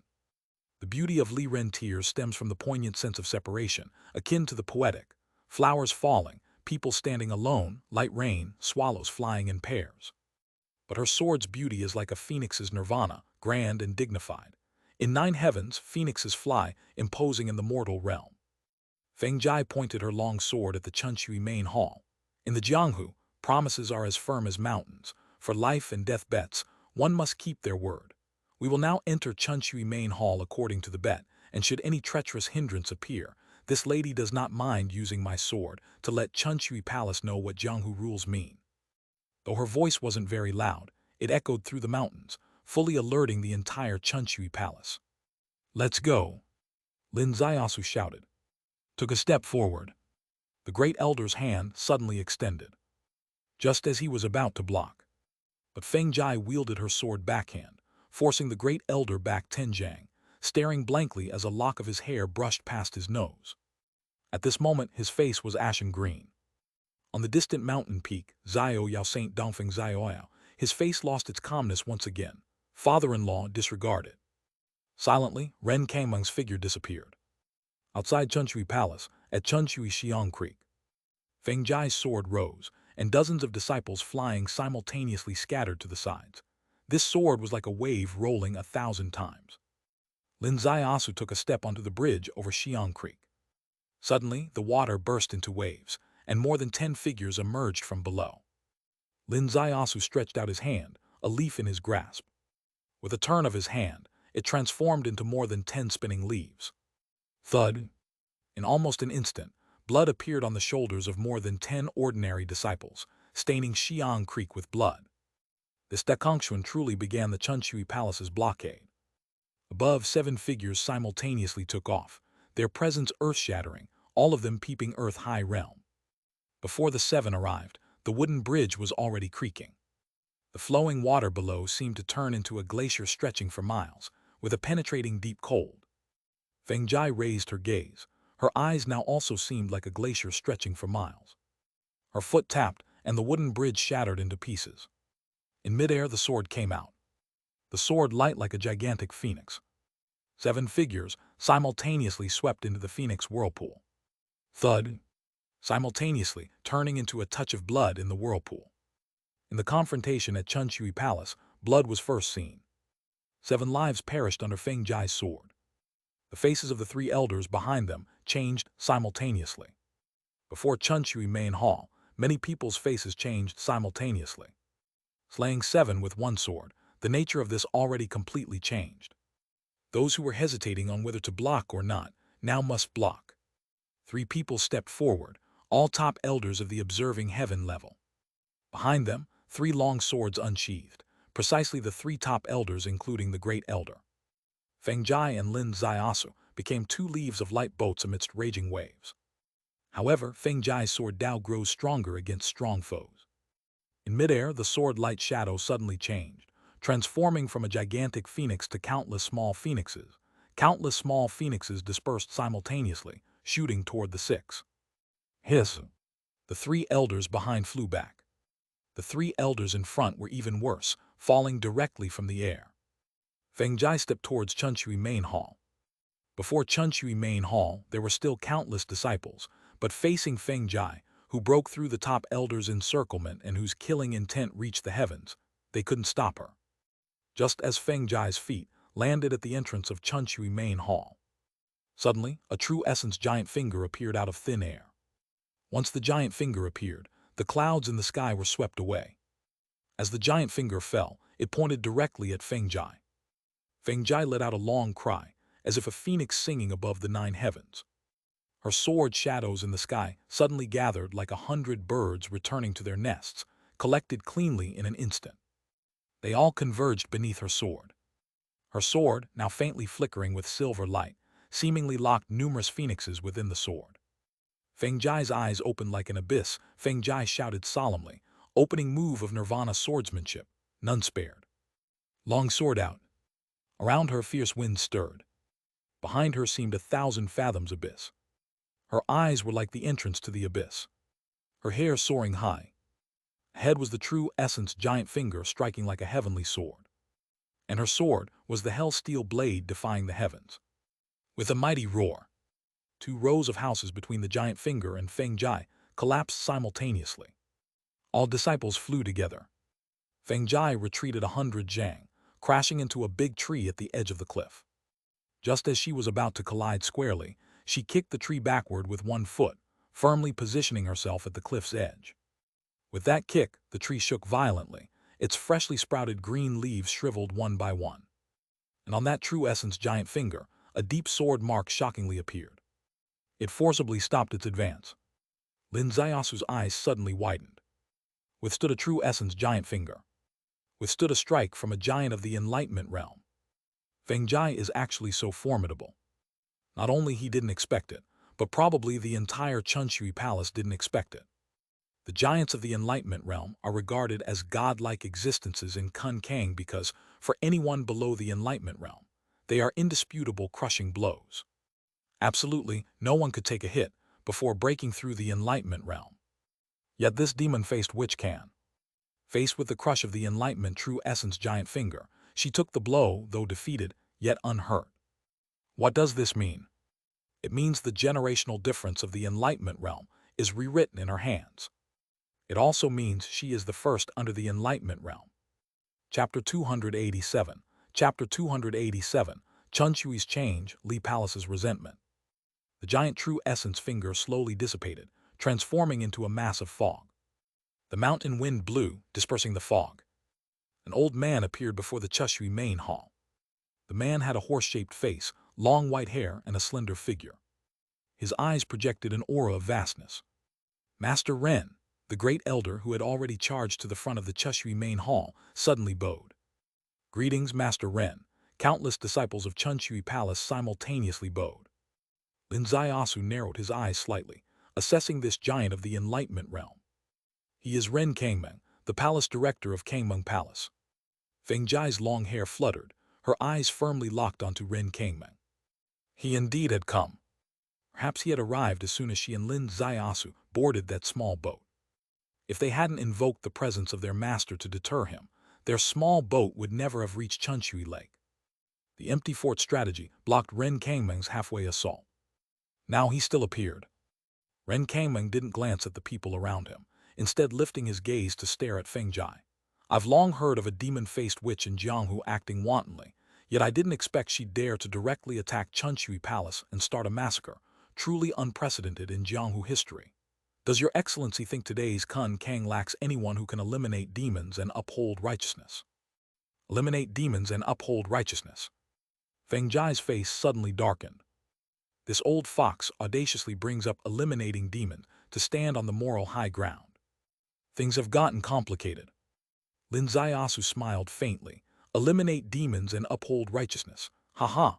Is Master Ren turning a blind eye to facts, merely shouting slogans? With these words, every gaze in the place simultaneously turned to him. In the midst of the confrontation, everyone's attention was absorbed by Feng Jai, not paying much heed to him. But when Ren Kangmeng wielded the supreme might of a giant of the Enlightenment realm, suppressing everyone there until even Feng Jai was firmly held down, Lin Zaiasu stepped forward, standing as a rival against Ren Kangmeng. Talk about facts. Ren Kangmeng uttered 3 words, his gaze moving towards Lin Zaiasu. Those eyes were boundlessly vast. Anyone under that vast gaze seemed to feel their own insignificance. However, Lin Zaiasu persisted in standing upright. The fact is, I won the bet with Chunchui Palace. I was meant to ascend the Chushui main hall openly, but the people of Chunchui Palace harbored ulterior motives, forcibly obstructed us, compelling us to breach with force. The facts I see are not those, Ren Kangmeng stated. I see an outsider disturbing Kun Kang, engaging in actions with ulterior motives. I also see a demon-faced witch rampantly slaughtering my righteous fellows. However, heavenly Tao shines brightly, evil cannot prevail over good. As a sect master of the righteous path, how can I let you demons taint the glory of my righteous heaven? His words were righteous and stern. His words exuded light of righteousness from every punctuation mark. With a whoosh, the great elder, second elder, and fourth elder simultaneously stepped forward, bowing together. Please, Master Ren, eliminate demons and uphold righteousness. Hundreds of people shouted together. Please, Master Ren, eliminate demons and uphold righteousness. For a moment, the scene was completely led astray. Feng Jai's face was furious and green. These shameless people actually gave themselves a taller and taller hat. Ren Kangmeng suddenly lifted his hand. With a lift, it directly transformed into a true essence giant palm. A palm descended, like the heavens and earth overturning, crushing towards Feng Jai and also Lin Zaiasu. This was a true strike from a giant of the Enlightenment realm. This was also Ren Kangmeng's response to the invitation of the elders of Chunchui Palace, with a justified strike. Moreover, it was a strike to eliminate demons and uphold righteousness. The true essence giant palm manifested and swept across the sky, falling like a galaxy overturning. Just as it was about to hit, suddenly a gust of wind arose. A figure appeared in front of Feng Jai, an exceptionally graceful woman. Her hair gently fluttered, As if all the spring hues converged in her eyes at the same time, countless flowers surrounded her. Her delicate hand lightly lifted. Numerous floral shadows in the air suddenly solidified, transforming into a true essence giant palm, meeting Ren Kangmeng's palm. Boom! The entire world shook violently. Countless buildings of the Chushui Palace collapsed. At the base of the mountain, Chunshui Lake surged with Tenjiang waves. Before the Chushui main hall, except for 3 to 5 people, everyone else retreated. Throughout the entire world, there seemed to remain only 2 human figures. One was Ren Kangmeng.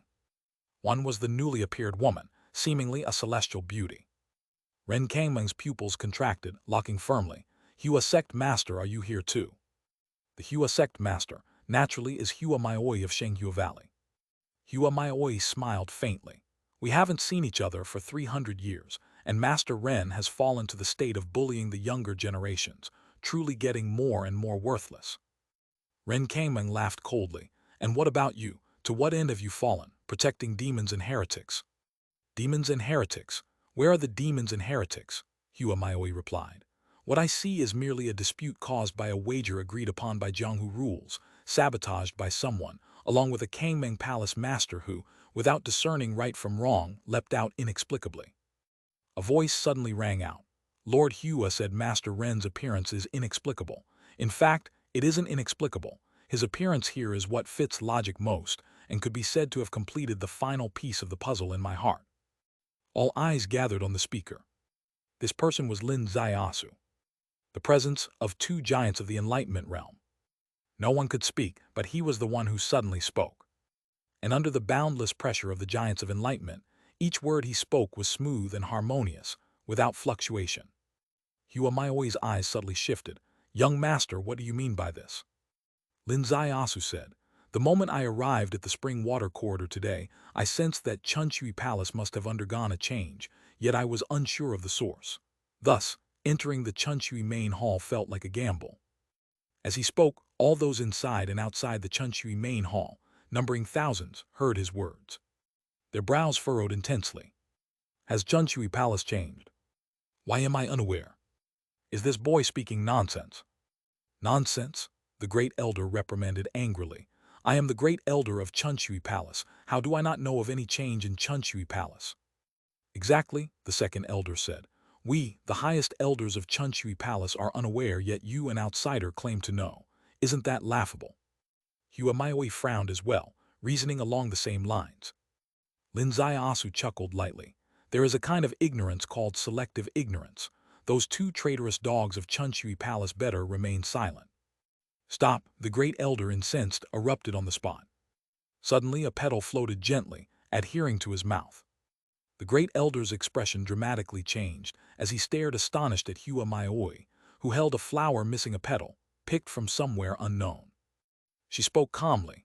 I have always been genteel and mild, but that does not mean I won't take lives. If anyone dares to interrupt young Master Lin elucidating for me, the next petal will bloom in the depth of their brow. At the top level of observing heaven, a single petal subdued directly. The room fell silent as the grave. Lin Zaiasu smiled slightly and continued. The gamble of entering Chunshui main hall should not have been a divisive line for the sect. If there is no deceit within your hearts, simply honor this wager and allow us to enter freely. What harm is there? Yet each elder would rather bear the burden of being known as oath-breakers than allow me entry. My suspicion thus grew immensely. But what exactly transpired?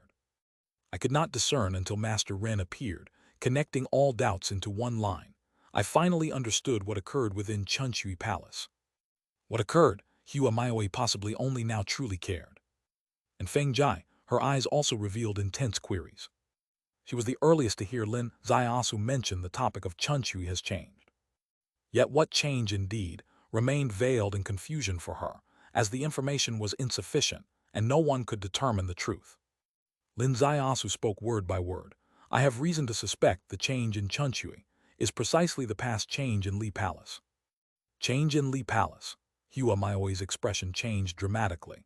Using absolute heaven poison to imprison Chunshui Palace Master Li Chunshui, with internal traitors aiding external foes to annex Chunshui Palace. Lin Zaiasu slowly raised his head, staring at Ren Kangmeng. Master Ren, change in Li Palace. was your son-in-law's shocking masterpiece 100 years ago.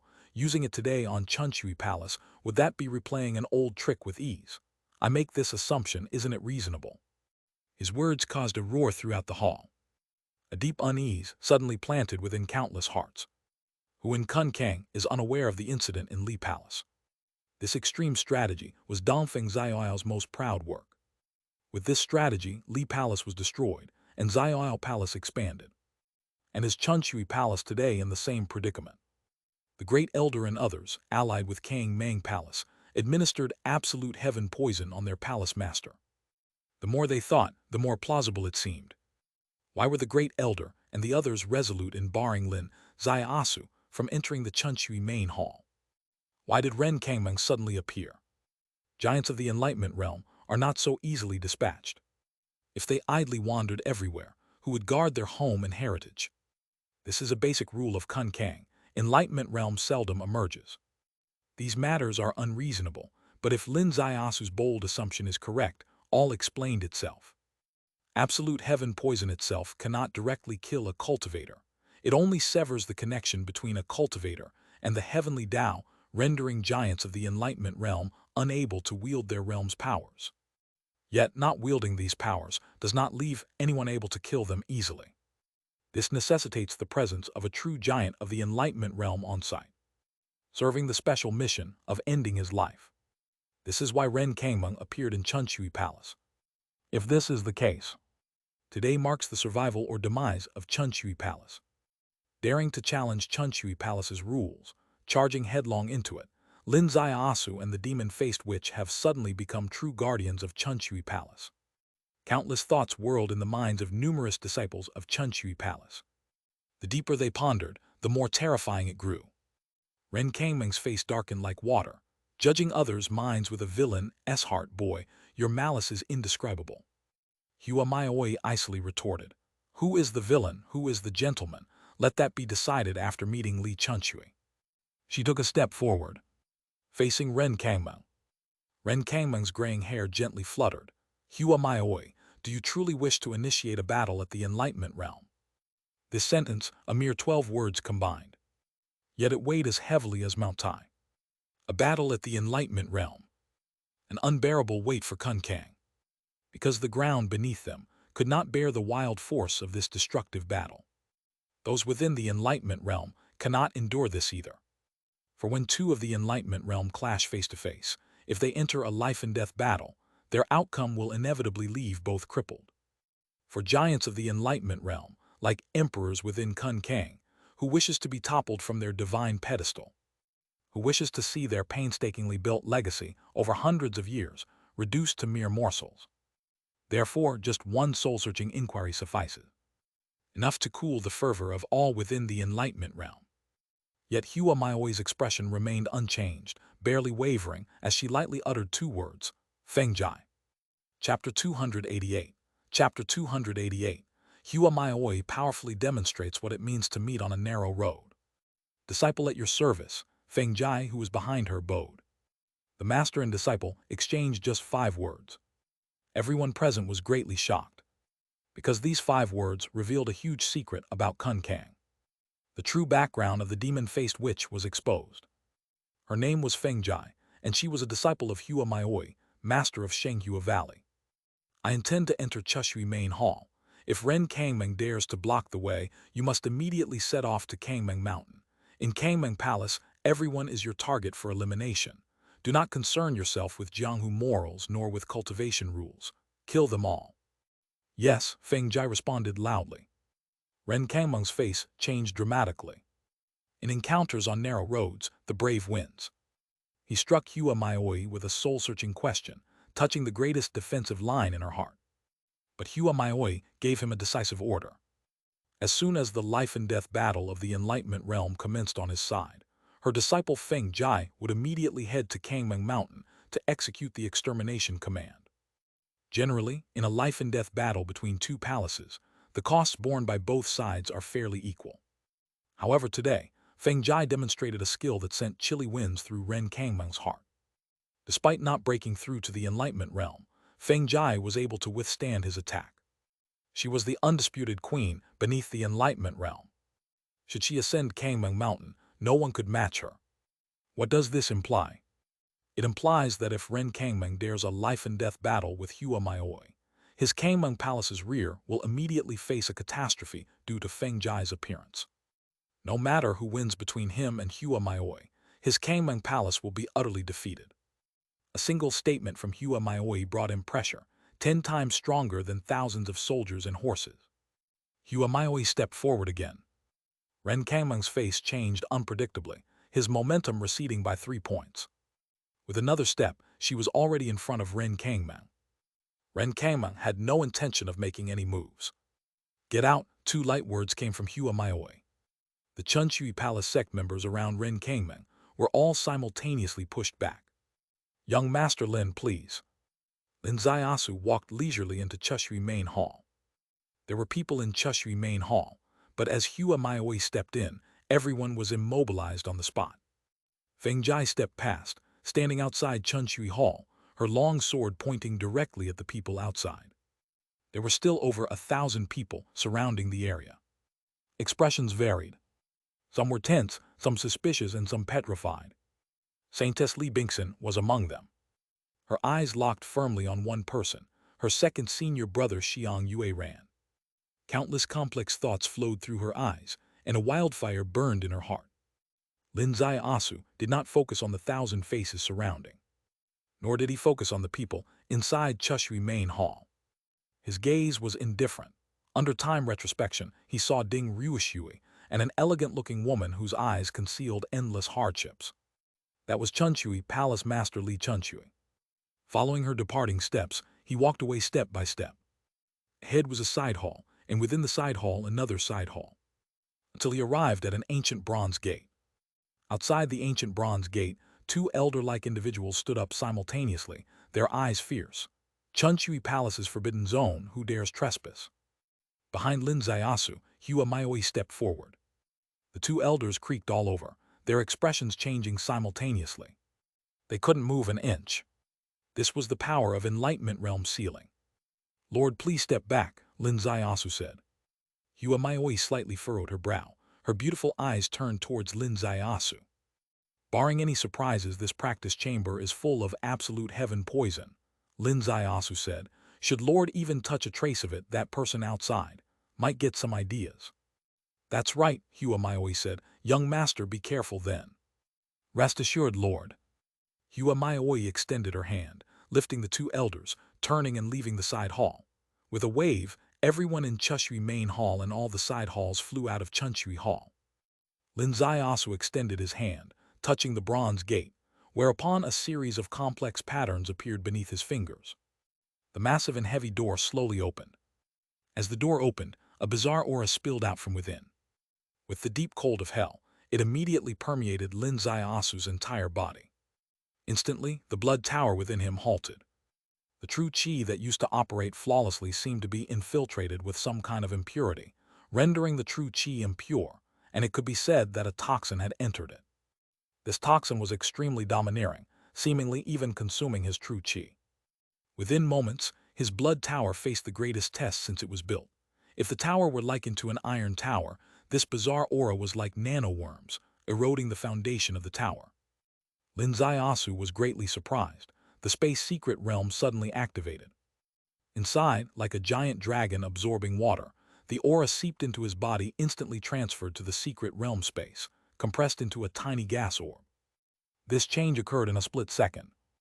Yet a layer of cold sweat broke out on Lin Zaiasu's back, because it overturned his understanding. He was nearly certain that inside this secret chamber, Li Chunchui was poisoned by absolute heaven poison, which legend says only affects those in the Enlightenment realm. He was not in the Enlightenment realm, so he should be fearless. However, this legend turned out to be wrong. This poison is not only effective against those in the Enlightenment realm. It worked on him too, even though his rejuvenation secret technique and detoxification ability had reached an incredible level. It almost destroyed his blood tower. If he didn't have the space secret realm within him, he would indeed be in big trouble. Why is that? In 100 years, has the absolute heaven poison evolved to version 2? Suddenly an angry shout echoed in the chamber, "Die." A single word, cold and clear. accompanied by a figure darting through the air like lightning. No, it wasn't one figure, but two. Two beauties, one was Ding Ruoshui, and the other was Li Chunshui. Their faces were filled with murderous intent. Rushing towards Lin Zaiasu. Suddenly, a silhouette appeared in front of Lin Zaiasu out of thin air. In the air, with a murderous look, Li Chunshui's eyes widened abruptly, suddenly focusing. Huamaoi, it's you. Meanwhile, Ding Ruoshui beside Li Chunshui widened her eyes even further, staring behind Huamaoi. Behind Huamaoi was a man. It was Lin Zaiasu. Li Chunshui, unexpected, right? I didn't expect either that you would fall into the absolute heaven cage and need me, your former rival, to come and rescue you. Rescue? Li Chunshui said. Did you come today to rescue me, or to take this opportunity to kill me? Her voice, though still as silky as spring water, carried a slight tremor. Inside the absolute heaven cage, she already understood what had happened. It was a reenactment of the old play at the Li Palace. When she was eroded by the absolute heaven poison to the point of no return, that would be when the giant of the enlightenment realm with sinister intentions appeared to take her life. Today marked the 7th day of her being eroded by the absolute heaven poison. Her cultivation had already been reduced by more than half. As she rushed out of the practice chamber, she saw a giant of the enlightenment realm. This giant was unexpected to her, because it was Huamaoi. Although she had always been a rival with Huamaoi, more often they were competitors, and in her heart she had pictured Huamaoi as an unapproachable person, a proud heavenly pride. Would such a person employ such despicable means? Li Chunshui, is that what you think I am? Huamaoi said coldly. Or put it another way, do you think I'd need to lie in front of you now? Li Chunshui's heart was tumultuous. This statement was very convincing. At this moment, she no longer had the chips to confront someone of the enlightenment realm. If Huamaoi had truly devised this absolute heaven-killing enlightenment realm plan, now would be the time to reveal it. Why lie? A voice came to her ear. Master, I trust her. Do you know why? Because that person is Lin Zaiasu. Ding Ruoshui raised her hand, pointing at Lin Zaiasu beside Huamaoi. Her face, originally pale, now strangely flushed with a red glow. It was a flush of excitement. She didn't know Huamaoi, nor could she say she trusted her, but she did trust Lin Zaiasu. With Lin Zaiasu and Huamaoi appearing together, it meant Huamaoi was trustworthy. Li Chunshui was slightly shocked. Lin Zaiasu, are you really Lin Zaiasu? Yes, Lin Zaiasu smiled and said, interesting, isn't it? Lord Li, you specifically sent Ruoshui to invite me to Kun Kang, and here I am, yet seeing you has been fraught with endless twists and turns. Li Chunshui let out a long sigh. It is a misfortune of the sect that implicates young Master Lin, and it is my fault. Indeed, the sect's treachery is lamentable, but how did the palace master fall victim to such scheming? Li Chunshui sighed long and shook her head gently. Ding Ruoshui stepped forward to explain. That day, when the disciples of Chunshui Palace blocked her way, Ding Ruoshui went to Fanhua City in a fit of rage. The master emerged from seclusion and personally went to Fanhua City to bring her back. It seemed the incident was resolved, but they underestimated the lurking ambitions of those people. They took advantage of the master's seclusion and placed the absolute heaven poison in the chamber. Originally, there were 2 elders guarding outside the chamber. These 2 elders were loyal and couldn't possibly be swayed, but no one expected that the one who came to poison was none other than Saintess Li Bingxin. Li Bingxin personally activated the toxins in the chamber. The 2 elders were shocked and were about to open the chamber to rescue the master from the toxic cage, but the great elder appeared and killed them outside the chamber. Both people inside the chamber knew about this, but they were powerless to stop it. Because with the absolute heaven poison, even a strong master had to use all her cultivation to fight the toxin, leaving no strength to break through the chamber door. Unable to break through initially, with time the erosion worsened, making it even harder to break through. Thus things progressed to this state, step by step. Ding Ruoshui finished explaining this. Lin Zaiasu also found it hard to believe. He never thought highly of Saintess Li Bingxin, but now he suddenly realized that his previous disdain was still overestimating her. This woman had no bottom line whatsoever. Not only lacking a bottom line, but she was also incredibly foolish. Did she not know that her mother was her greatest resource? Did she not realize that without her mother, she was nothing? to conspire with others to harm her mother. No wonder Li Chunshui didn't even want to touch on this topic. The absolute heaven poison, often combined with a master of the enlightenment realm, can truly take effect. Li Chunshui said, Lord Hua, since you are not that associate, who then is? Even if you know who they are, what can you do? Hua Maioi said lightly. It's better to restore your cultivation first. You will protect me. This sentence was unceremonious. But Hua Maioi's smile warmed up a bit. All right. Two giants of the enlightenment realm, only a 6-word exchange, yet it seemed to open a whole new door. In Kun Kang, there was absolutely no trust between giants of the enlightenment realm. Say one enlightenment realm would protect the other during seclusion would be unheard of. Yet now, these two remarkable women among the giants of Kun Kang took this very step.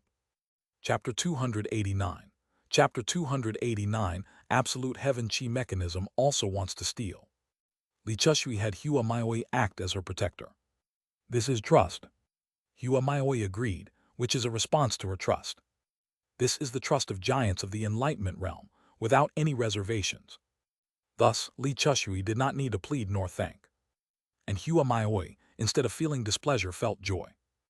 On the long cultivation path, the lonely and self-contained Kun Kang, under special circumstances, the two seemed to have found a fellow traveler. Ordinary people are not fit to be their confidants, but they seemed to glimpse a certain possibility at this moment. Li Chushui sat cross-legged, her entire body like waves surging, and with each surge, the absolute heaven poison within her was expelled little by little. Lin Asu's heavenly Tao primordial spirit, in cooperation with his subdivine secret technique, opened a secret passage unknown to anyone. The absolute heaven chi mechanism expelled by Li Chushui through this hidden passage noiselessly entered his secret realm space, compressing, compressing, and compressing again. This no one could detect. This is madness. The absolute heaven chi mechanism, at which even giants of the enlightenment realm turn pale. Even someone as strong as Hua Maioi fled the side hall when the chamber door opened. Who dares to intake such an extremely dangerous chi mechanism into their body? In this world, probably only Lin Asu. Because he has the secret realm space. Secret realm space, which is another world. Why did he take the risk of collecting this chi mechanism? Because he suddenly discovered that this chi mechanism could become a powerful weapon for him. If he encounters a master of the enlightenment realm in the future, he could suddenly unleash this chi mechanism. Once hit by it, you would temporarily fall from the altar. It was probably after experiencing the deep sensation of cold sweat running down his back in today's grand performance of the Empty City stratagem that he thought of this emergency measure. Even if ordinary people thought of it, they couldn't really use it. But he could. You are still as adept at solving problems as ever, choosing the most correct path. A strand of voice reached his ears. The voice was like flowing water. Naturally, it was Ding Ryushui's voice. Her cultivation had not broken through the observing heaven, which should not have supported secret transmission, but she opened the water secret realm, which provided her a back door.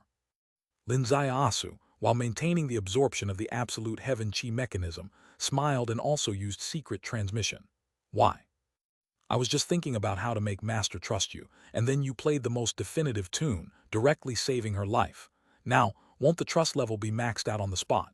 Ding Ryushui was infinitely pleased. To correct, I didn't just save her life, I also saved yours. Ding Ryushui's eyes sparkled.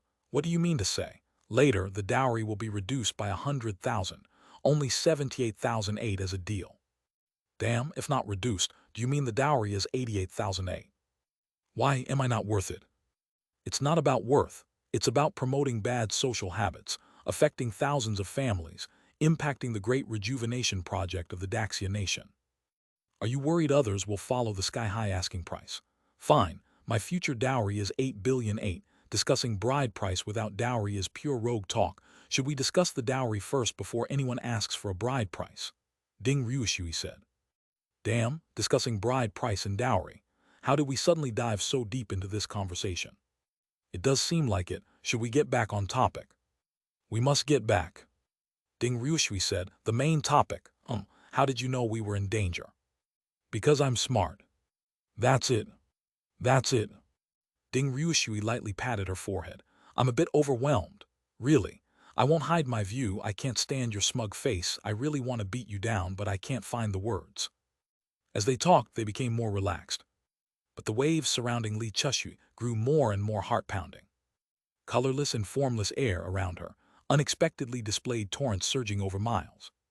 Finally, at a certain point in time, a soft boom, the absolute heaven chi mechanism that entered her body and riddled her sea of reincarnation with holes, was completely eradicated. With this eradication, Li Chushui finally passed the greatest crisis of her life, narrowly escaping death from the absolute heaven poison. And this final and most ferocious wave of absolute heaven chi mechanism was entirely absorbed into Lin Zaiasu's secret realm space. It merged into the previously compressed mass of absolute heaven chi mechanism. Under further compression, this absolute heaven chi mechanism was compressed into a drop of water. This drop of water was full of mystery and unpredictability. This drop of water might be how the absolute heaven poison originally looked. Li Chushui slowly stood up. As she stood, the demeanor belonging to the giants of the Kun Kang Enlightenment Realm, the majesty of the giants of the Enlightenment Realm, gradually returned. "Thank you," she said these three words to Hua Maioi. Hua Maioi smiled faintly. "Now is your time." Certainly, Li Chushui stepped forward. How the people on the outside would face this once again transcendent palace master was not Lin Zaiasu and their concern. The sect has its own rules. As outsiders, it was inappropriate to accompany Li Chushui under such circumstances. Even as one of the giants of the Enlightenment Realm, Hua Maioi was not convenient. Therefore, she did not go out. She finally faced this former valley encounter face-to-face once more. Lin Zaiasu also smiled at her. "Lord, you have traveled thousands of miles, come in person, thank you." Hua Maioi's enchanting eyes wavered. "Young master, you ventured into Kun Kang without even informing me. Don't you think that's a bit distant?" These words were like gentle water. In these words, there was not a trace of the imposing authority of a palace master. Beside her, Ding Rushui's eyes suddenly widened. Is he very familiar with this sect master? So familiar that she would set aside her sect master's dignity and personally say, "Don't be distant." Precisely because there's no distance, I urgently contacted you when the need was greatest through the senior sister. Hua Maioi smiled charmingly. "That's more like it." Ding Ryushui's heart churned. "Damn. Lin Zaios, you're playing tricks with this beauty sect master. I wonder if your flirtation has any boundaries. This is a giant of the Enlightenment Realm. She is a centuries-old demoness. Even if she possesses no demonic aura, only celestial purity, it doesn't change her objective several hundred years of existence. With someone like this, you're cozying up like there's no distance. How am I supposed to feel? How's my mom supposed to feel?"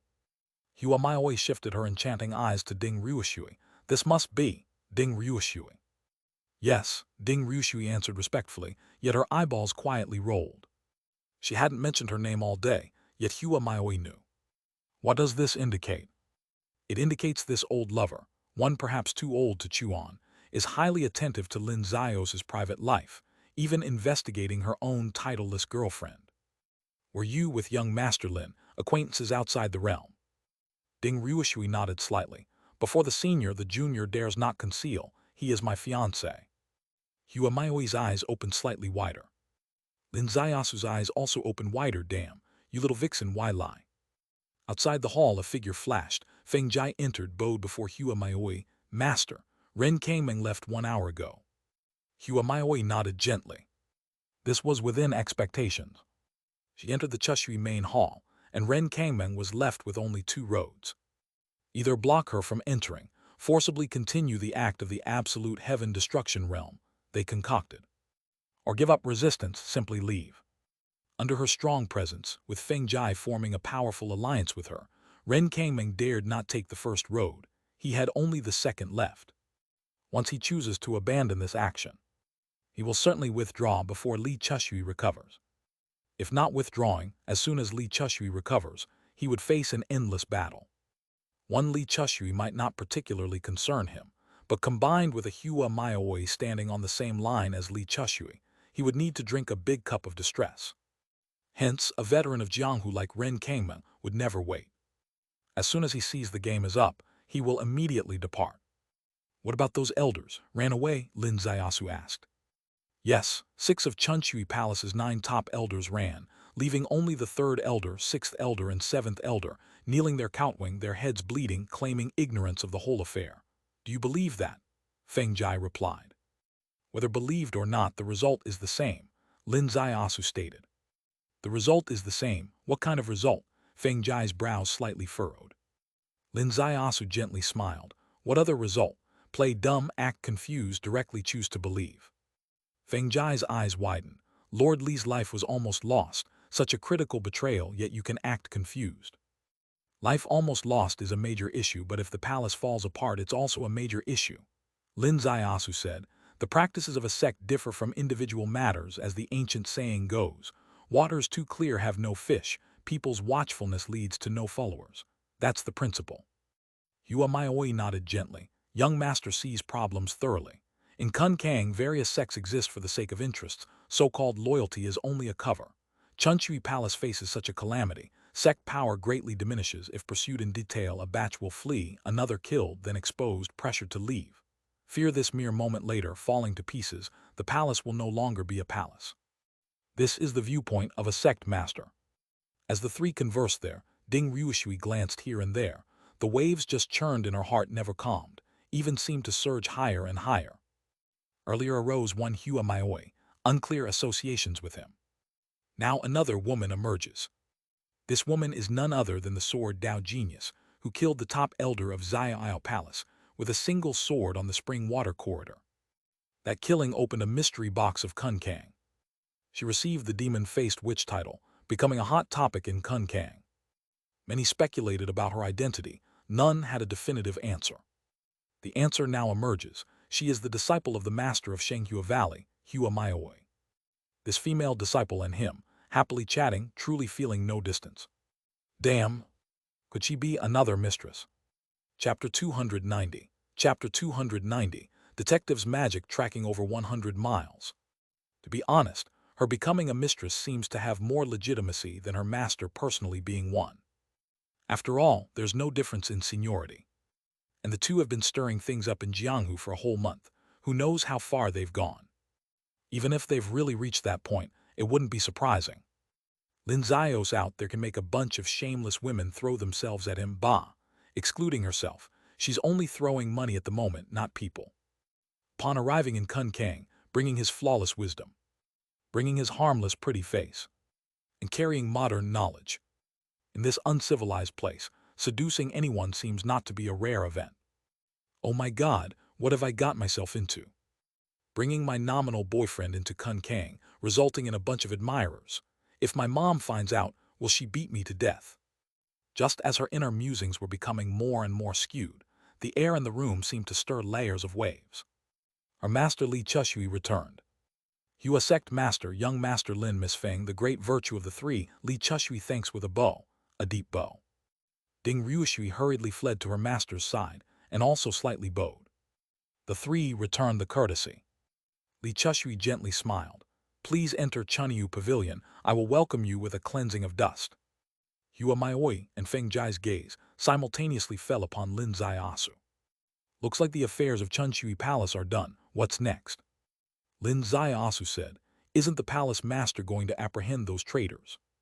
Those traitors fled more than 2 hours ago and have long integrated into the rolling Jianghu. This matter requires long-term planning. Li Chushui answered somewhat cryptically, but who didn't understand what she meant. It's not that she doesn't want to catch them, but she simply can't. The batch of internal traitors in Chunshui Palace is quite high in rank. 6 top elders, all at the observing heaven level. If people of the observing heaven level dive into Jianghu, how can you catch them? If not someone of the enlightenment realm, you rashly enter Jianghu to investigate, they'll take you down in no time. And of the enlightenment realm, there's only Li Chushui in the entire Chunshui Palace. She's not an immortal, she can't find where those people are hiding. Even with great power, what can she do? Lin Zaiasu said, if the palace master is keen to catch them, I could lend a hand. Li Chushui was slightly shaken. What clever method does young master have? Lin Zaiasu laughed. Nothing like divine skills or clever methods, just professional instinct. Professional instinct. Among the four present, 3 did not understand. But Ding Ryushui smiled. Master, I told you, he's a detective in the outside world. Tracking and pursuing is his specialty. Tracking and pursuing. Young master can really track them. Li Chushui's eyes lit up. I wouldn't boast about other things, but this is my field. It surely won't disappoint the palace master. Li Chushui took a deep breath. Then, I'll rely on you, young master. Please. Let's go together. Hua Maoi stretched her left hand, grabbing Lin Zaiasu's shoulder, and with her right hand grabbed Feng Jai. Master, I'm going too. Ding Ryushui eagerly reached out, grabbing Li Chushui's hand. In Kun Kang, few disciples were so bold before their masters. However, Ding Ryushui wasn't actually from Kun Kang. She didn't care about these protocols. The thought in her heart was, this little C is someone I brought in, naturally meant to stand with me. You surely can't take him away for the task while leaving me here feeling confused. I doubt life. Thus, 2 giants of the Enlightenment realm rose into the sky, embarking on the pursuit of traitors. Li Chushui bringing along Ding Ryushui. Hua Maoi carrying Lin Zaiasu and Feng Jai. Lin Zaiasu raised his hand, pointing to the northwest. In a silent, unfamiliar passage, they had already left Spring Rain Palace over 100 miles. Over mountains, through valleys, flying across plains, ahead was a dense forest. Everyone's brows were furrowed. Is Lin Zaiasu's guided route correct? From what was he making the guide? Cultivators typically rely on chi sense, but even the strongest master can't sense beyond 10 miles. Hua Maoi and Li Chushui were giants of the Enlightenment realm. Neither could sense each other's chi, yet Lin Zaiasu could. Even Ding Ryushui, who most believed in Lin Zaiasu's detective skill, was unsure for a moment. What's this little C doing? If you go down to the ground, use your blessed eyes to closely observe the ground, tracking fleeing people based on footprints and other traces.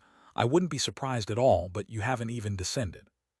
You just nest beside Hua Maoi, casually pointing here and there. I firmly don't believe you can truly find the pursued through footprints or traces left behind.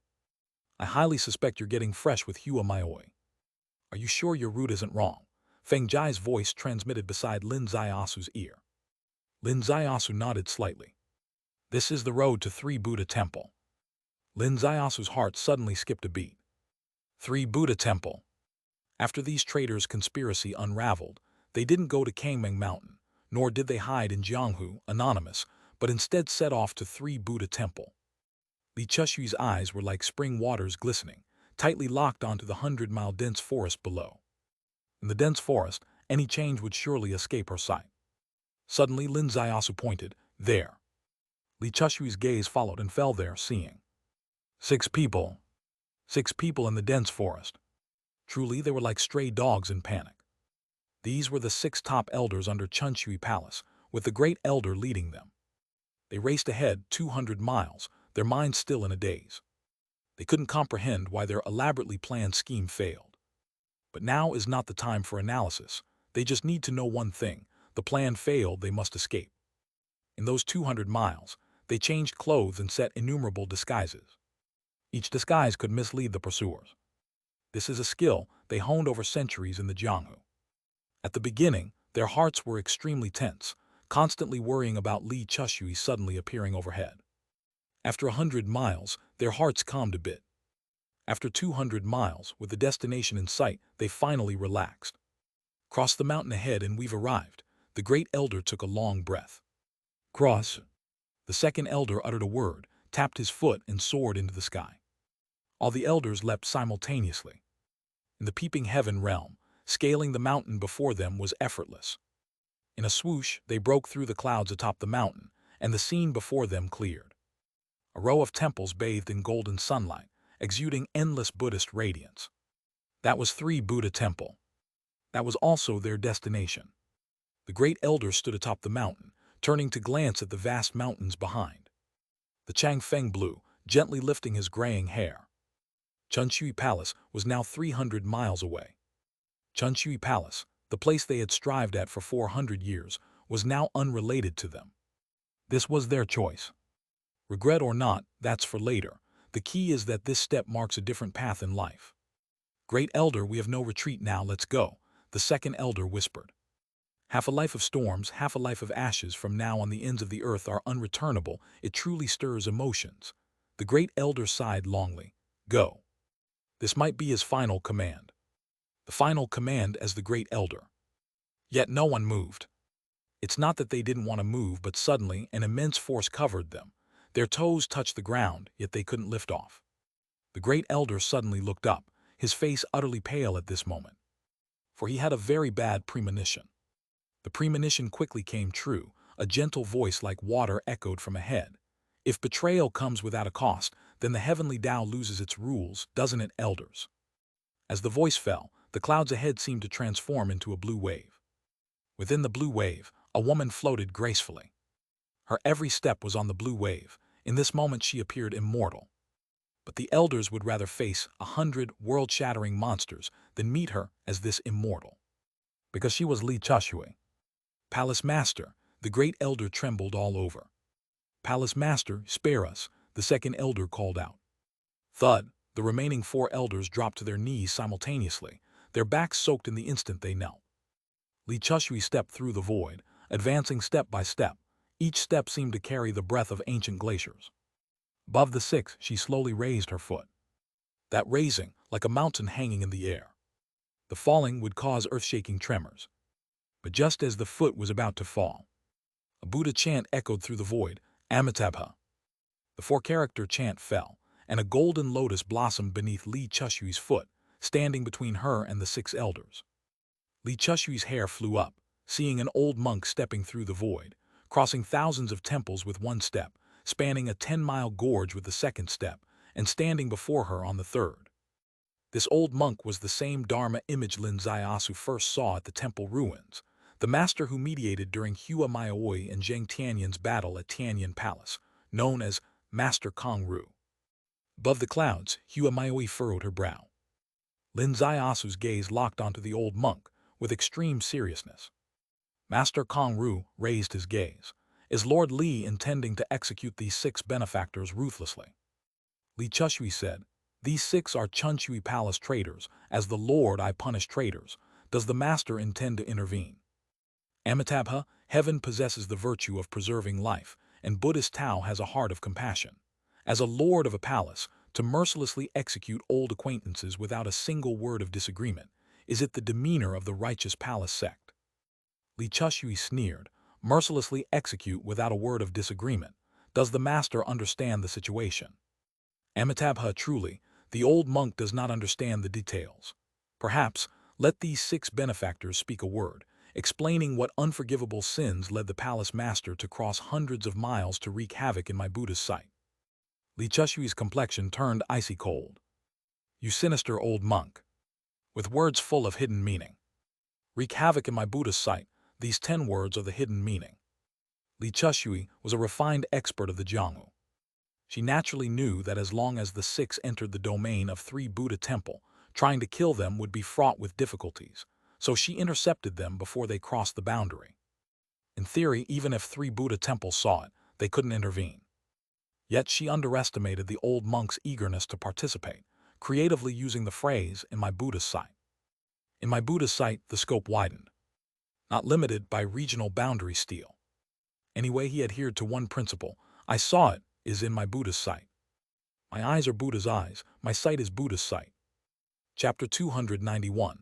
Chapter 291, Titan's Confrontation. The 6 great elders below were also wise and experienced. Upon hearing Master Kong Ru's words, they immediately understood a turning point had arrived. Master sees clearly, the great elder said.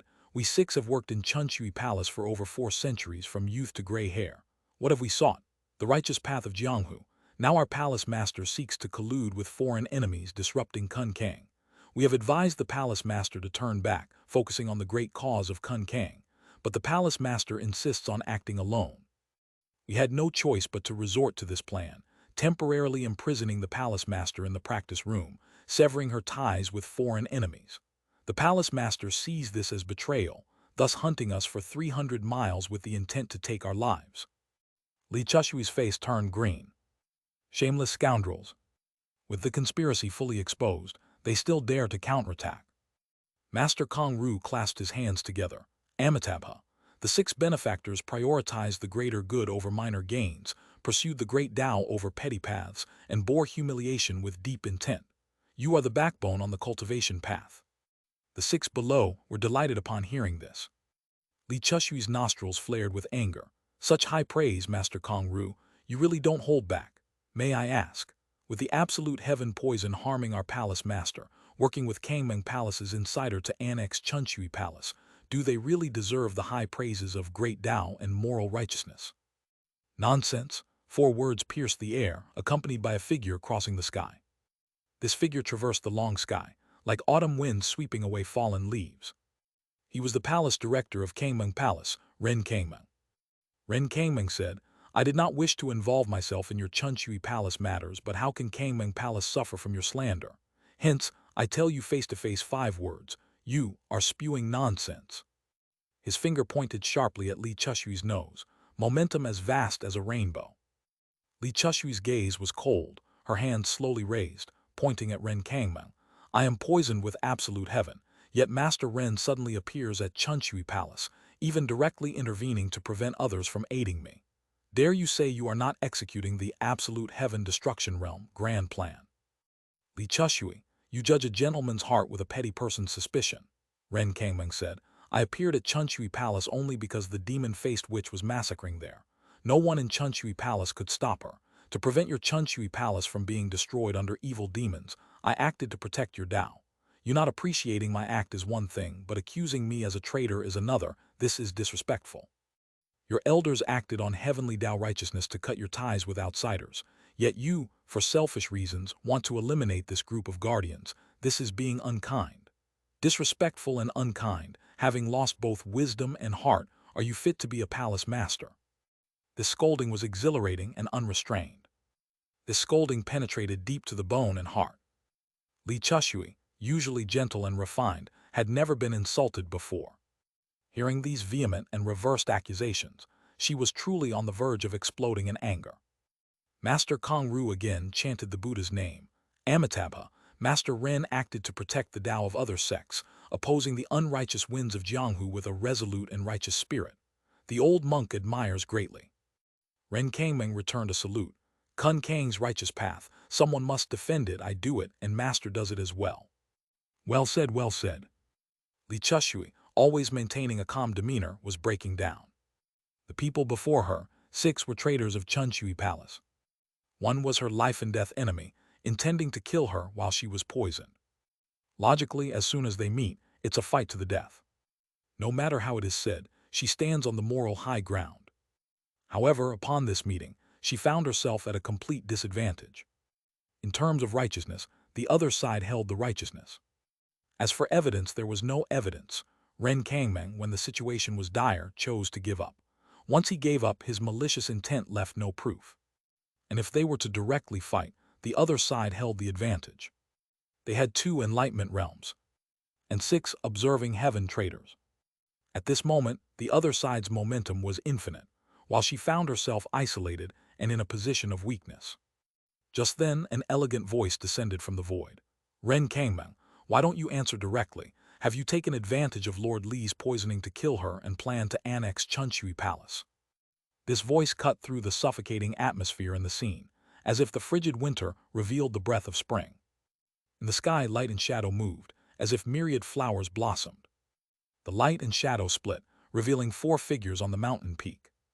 In the center was Shenghua sect master Hua Maioi. On the left was the elegant young Lin Zaiasu. The right was Bai Bo Fairy Ding Ruishui. Behind them, the demon-faced witch Fengjai. Ding Ruishui's face was flushed with black lines, evidently extremely angry. Fengjai's eyes were like ancient ice ponds. Even the surrounding wind was cold, clearly truly enraged. Even Hua Maioi, always as elegant as the moon and as dazzling as a flower, did not bloom like spring today, but like the plum blossoms of the 12th lunar month, exuding a chill. Only Lin Zaiasu, his face was calm like a passerby. Their arrival immediately leveled the difference in momentum with the other side. Li Chushui gently exhaled, her mindset quietly stabilized. Ren Kangmeng faced Hua Maioi. Hua sect master, you want a direct answer, here it is. I have no such intent. Hua Maioi replied faintly, dare you swear? Haha, Ren Kangmeng laughed heartily. You a sect master, do you believe in oaths? If you do, what does it matter if I make one? In Jianghu, oaths sometimes carry great weight. But sometimes they are nothing but a joke. These heroes having experienced endless years, only fools believe oaths. Hua Maioi said, fine, just say one thing. If you have the intent to harm Li Chushui and annex Chunshui Palace, you will die at the hands of Li Chushui and Hua Maioi, and your Kangmeng Palace will be destroyed by Feng Jai. Her casual words turned everyone in the scene to stone. That's not an oath. There is no such oath in the world. This is a declaration, announcing that she will fight side by side with Li Chushui. And when they fight Ren Kangmeng, Feng Jai will attack Kangmeng Mountain. Ren Kangmeng's heart pounded like a drum, and it was the drum of war. The spring wind blowing on the mountain carried a chill as well. With a single sentence, the strong oppression Ren Kangmeng and Master Kong Ru crafted against Li Chushui crumbled. Purely speaking of momentum, Hua Maioi and Li Chushui regained the initiative. What's wrong, Ren Kangmeng? Can't you make this vow? Are you worried that evil deeds have evil returns and that fate may fulfill this prophecy? Hua Maioi said. Hua Maioi Ju. Amitabha, Master Kong Ru intoned, sacred and solemn. You are all Enlightenment Realm individuals. How can you act so impulsively? The old monk believes in the world things that are settled have their set cause and effect. Things that have not occurred should not be interpreted with malice. This statement seemed impartial and seemingly reasonable. Events that have occurred can be analyzed for right and wrong. For those that haven't, assuming malice to someone is unjustified. What's this mean? After all, Ren Kangmeng has not committed any wrongdoing. Why speculate baselessly that he would do something bad? This makes no sense. Chapter 292. Chapter 292, Yin Yang Temple Master. Upon hearing these words, Hua Maioi and Li Chushui both frowned. The most challenging part of this matter lies here. If Ren Kangmeng succeeds, you can accuse him of wrongdoing, but he clearly did not act against Li Chushui. Even though everyone knows he didn't act simply because he lacked the opportunity, there's not enough evidence to bring it to the table. Lin Ziasu looked up and gazed at Master Kong Ru. Master Kong Ru, how old are you? This was the first time he spoke today. His opening sentence was just a casual chat. The girls were all a bit perplexed. Master Kong Ru smiled faintly. This old monk has been practicing Buddhism at the Three Buddha Temple for over 400 years, and I have long forgotten my age in the secular world. Young benefactor, do you care much about age? Lin Ziasu said. So 100 years ago, during the calamity of the Li Palace, you were already in the world. Then this junior is a bit puzzled. Before the calamity of Li Palace, did you ever advise the previous palace master of the Li Palace not to speculate maliciously about Dongfeng Lai? These words were light, as if in casual conversation. Yet the sharpness of these words surpassed even the sharpest of swords. Ren Kangmeng's eyelids twitched slightly. Once the past events of Li Palace are connected to today's incident, it would be difficult for him to clear his name. Amitabha, the benefactor, still judges others with malice. Not everything in the world is the calamity of the Li Palace. Master is just sidestepping the issue, Lin Ziasu said. I asked, did you ever advise? Is the master afraid to answer directly? I did not, Master Kong Ru replied. So what? Master, with such compassion for the world, why didn't you advise then? Lin Ziasu said. Was it because the Three Buddha Temple was too far from the Li Palace back then? Or was it because the master was asleep at that time? Asleep for 100 years and just woke up today to come and advise Lord Li not to judge others with malice? Master, you woke up a bit late. If you had woken up half a day earlier, perhaps you could have advised Master Ren not to invade Chunshui Palace and solve the problem at its root. These words were light and carefree, yet as piercing as a needle. They truly hit the mark. Master Kong Ru's endlessly compassionate gaze slowly changed. Is the benefactor maliciously targeting this old monk? Master is mistaken. How dare this junior target the master? I am targeting only the Three Buddha Temple. Lin Ziasu raised his gaze, staring at the courtyard walls of the Three Buddha Temple, and added, personally, I think the name of the Three Buddha Temple is not good. Since your temple is good at double standards, why not change the name to Double Standard Temple? Such remarkable talent, Ding Ryushui applauded. Changing Three Buddha Temple to Double Standard Temple, I'll just inform all of Kun Kang right away. I believe it will surely resonate throughout Kun Kang. Master Kong Ru's calm eyes truly changed. You two young benefactors, maligning this temple with such malice, is it due to a lack of sect discipline or lack of family upbringing? If you don't mind, this old monk is willing to correct and set your sect right. He gently raised his hand, as if snapping his fingers. A Badhai leaf suddenly appeared, seemingly tangible yet intangible, in front of Lin Asu and Ding Ryushui. However, Hua Maioi lightly flicked a finger, turning the Badhai leaf to dust, and she smiled faintly. Young Master Lin's breadth of mind and knowledge, with a heavenly demeanor, it seems Master Kong Ru might lack a bit in comparison, speaking recklessly without fear of destabilizing your lotus platform. This was yet another direct confrontation. Even for a great Buddhist figure, Hua Maioi showed no leniency. The scene once again reached a stalemate. Suddenly, a voice came from nowhere, breaking the deadlock. A mere mountain peak, with the gathering of the four great enlightenment realms, truly a grand occasion not seen in 100 years in Kun Kang. This old Taoist also comes to join in the fun, is that all right? The voice was ethereal and elusive. However, the air was filled with endless Tao patterns. As if countless strange patterns flowed by, a person silently appeared in the scene. An old Taoist with a torn and ragged Taoist robe, hair in disarray, a mouthful of big yellow teeth, and when he smiled there was even a decayed tooth. However, Hua Maioi and Li Chushui's expressions simultaneously changed, bowing in unison. Master Yin. Lin Asu raised his gaze, staring at the old Taoist. Master Yin. The array patterns in the air, invisible to others, were still lingering. Is this the Yin-Yang Temple, the #1 sect in Kun Kang for array paths among the three major higher powers? The Yin-Yang Temple has two temple masters, one with the surname Yin, the other Yang. Yin travels, Yang guards the temple, and the person who came is the outer temple master of the Yin-Yang Temple, Yin Jiu. The current situation is Hua Maioi of Shengyu Valley and Li Chushui of Chunshui Palace form one group, while Kangmang Palace Master Ren Kangmang and Master Kong Ru from Three Buddha Temple form another group. It seems like two enlightenment realms against two enlightenment realms, seemingly evenly matched. However, the account is not calculated that way. This place is close to the Three Buddha Temple. It is the home ground of the Three Buddha Temple. Moreover, the Three Buddha Temple, being a superior power, carries more weight than Shengyu Valley and Chunshui Palace. Conclusively, they are at a disadvantage. It is barely standing on that bit of moral ground. Now the situation changes again. Another power enters. The new arrival is indeed the second major force among the three higher powers, the Yin-Yang Temple. Which side will the Yin-Yang Temple stand on? A little thought will reveal their trouble has arrived and it is not small. Yin Jiyu's gaze landed on Lin Asu's face, his big yellow teeth somewhat full. This young brother, aren't you Lin Asu? Lin Asu greets Master Yin. Lin Asu bowed. Yin Jiyu said, you seem clean and detached, so why behave so despicably? Despicable, Lin Asu uttered two words. Yin Jiyu said, stealing the array of this temple, although it violates the cultivation ethos, considering your talent in arrays, this temple didn't hold it against you too much, but using the stolen array path to create chaos in Kun Kang and destroy a palace is excessive. Everyone present was shocked, including Li Chushui and Ding Ryushui. The fact that Lin Asu destroyed the Xiao Palace through arrays is known throughout Kun Kang. As soon as people heard this news, without being reminded by others, a suspicion naturally implanted in their minds. Didn't this boy learn from the Yin-Yang Temple's array? Throughout Kun Kang, only the Yin-Yang Temple is proficient in the array path.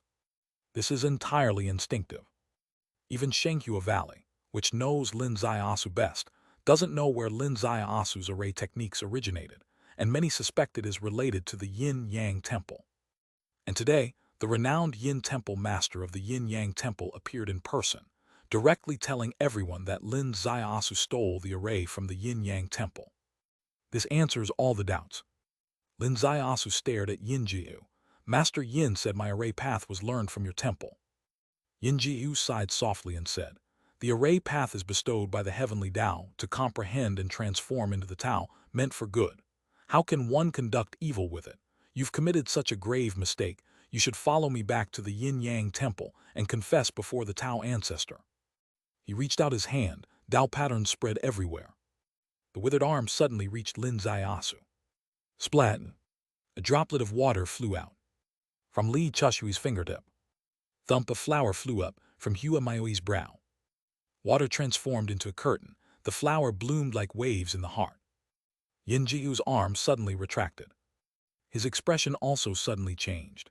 Those who walk out the door with the Tao are all children. This child has stolen the array path of our temple, is already a disciple of our temple. We take him back to the sect.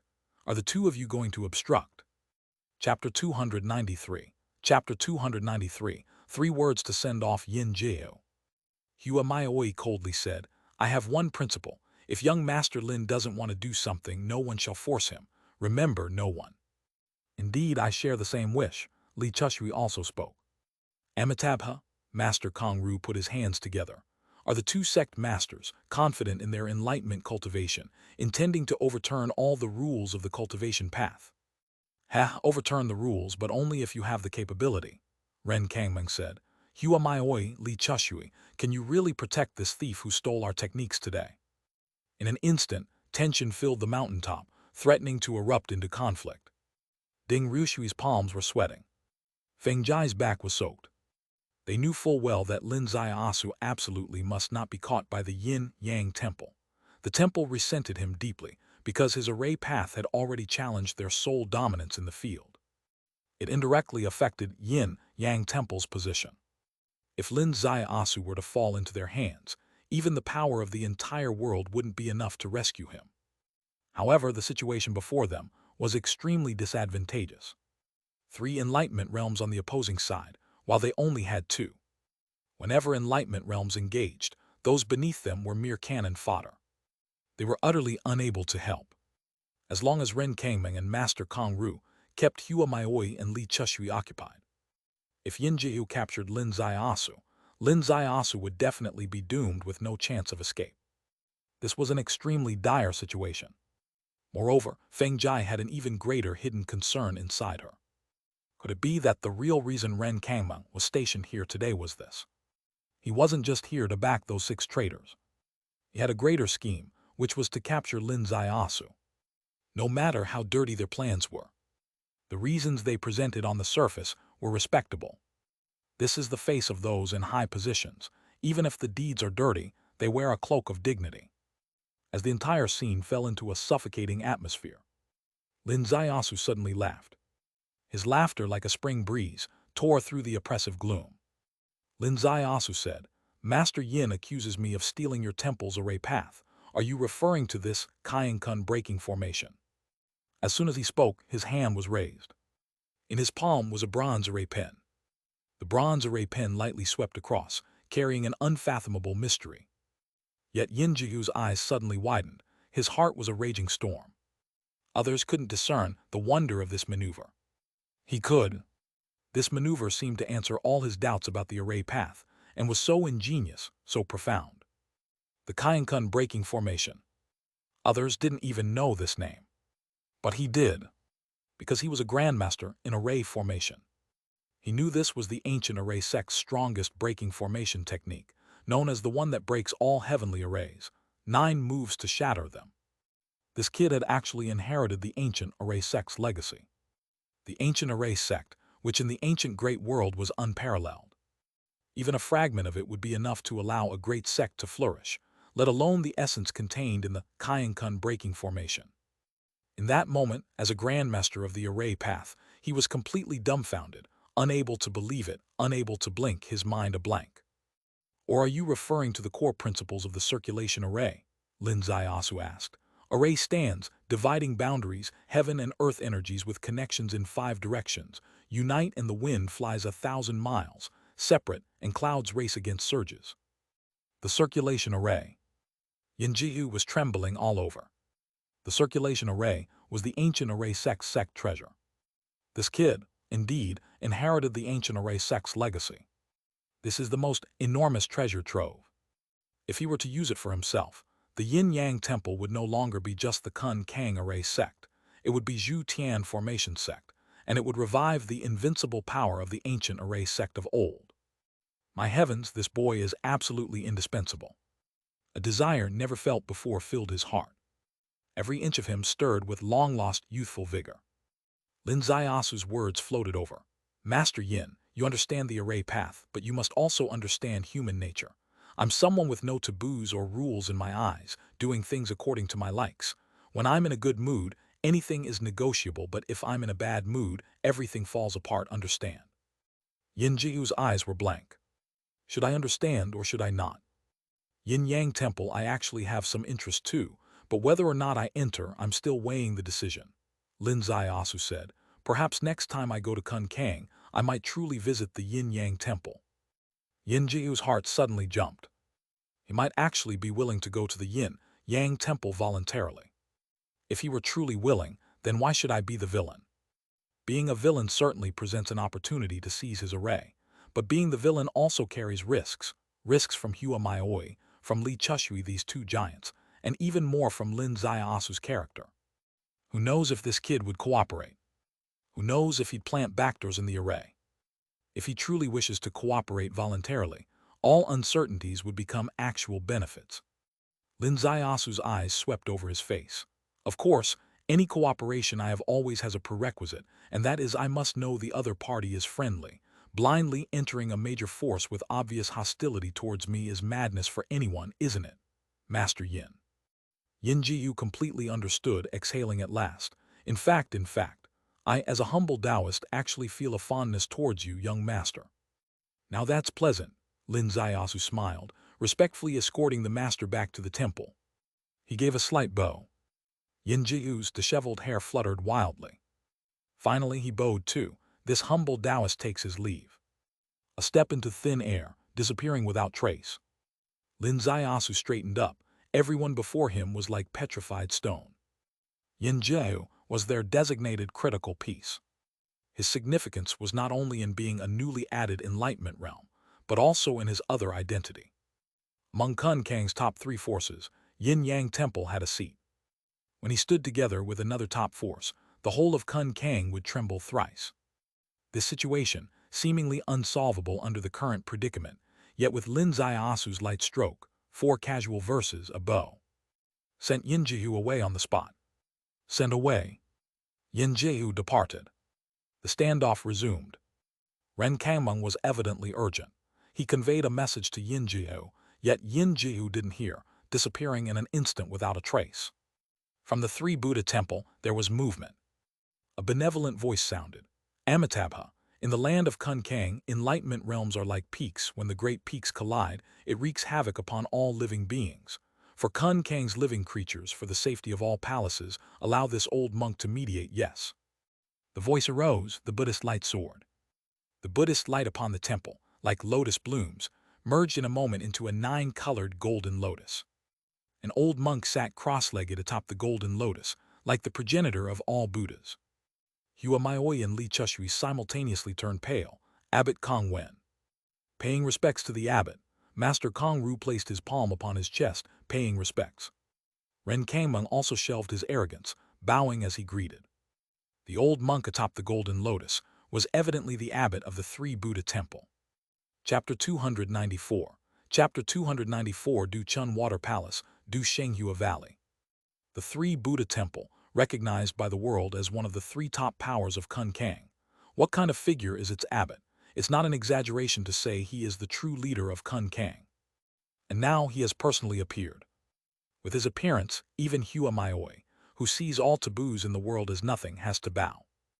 Abbot Kong Wen crossed his hands and returned the courtesy, speaking slowly. I am already aware of today's events. These 6 elders of Chunshui Palace imprisoned the palace master. Even though there was a reason, it ultimately goes against the chivalrous virtues and sect rules and is no longer suitable to stay in Chunshui Palace.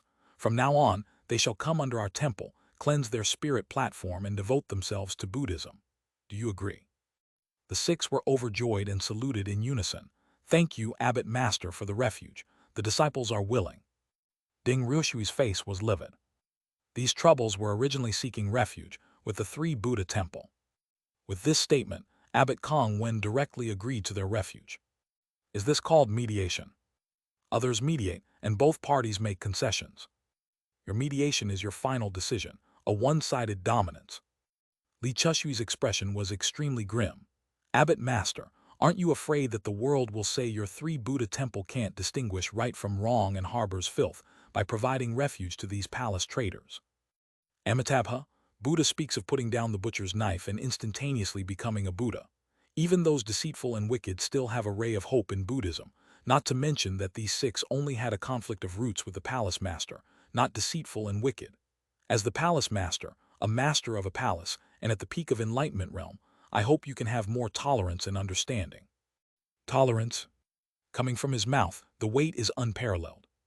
This is directly blaming Li Chushui for being narrow-minded. Which sect master in the world can accept such an evaluation? And understanding carries profound meaning.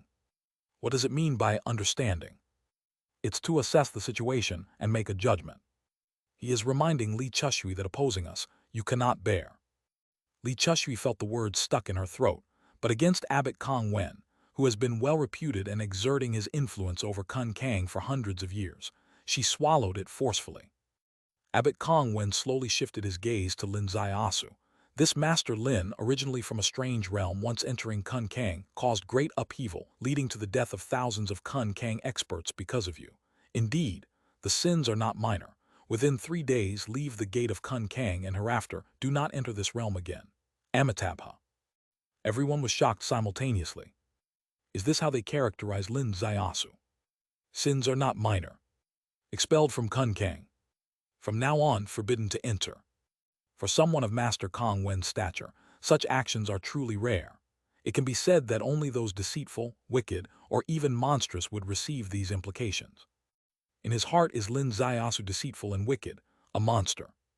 Lin Zaiasu smiled slightly, looking up slowly.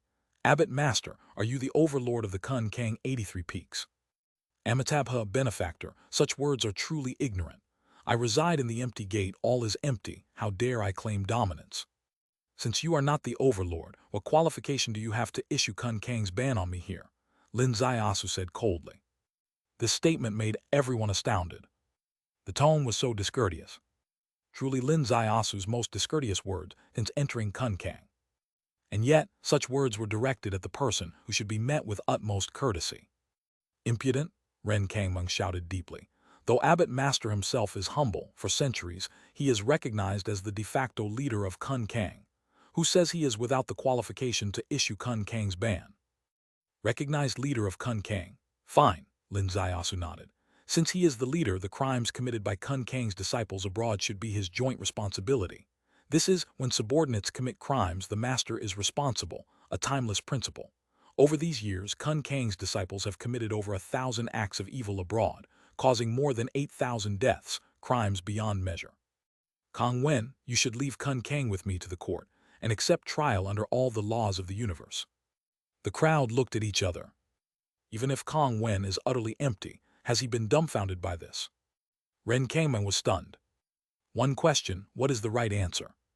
If you don't acknowledge being the overlord of the 83 Peaks, you don't have the right to issue Kun Kang's ban. If you acknowledge it, then fine.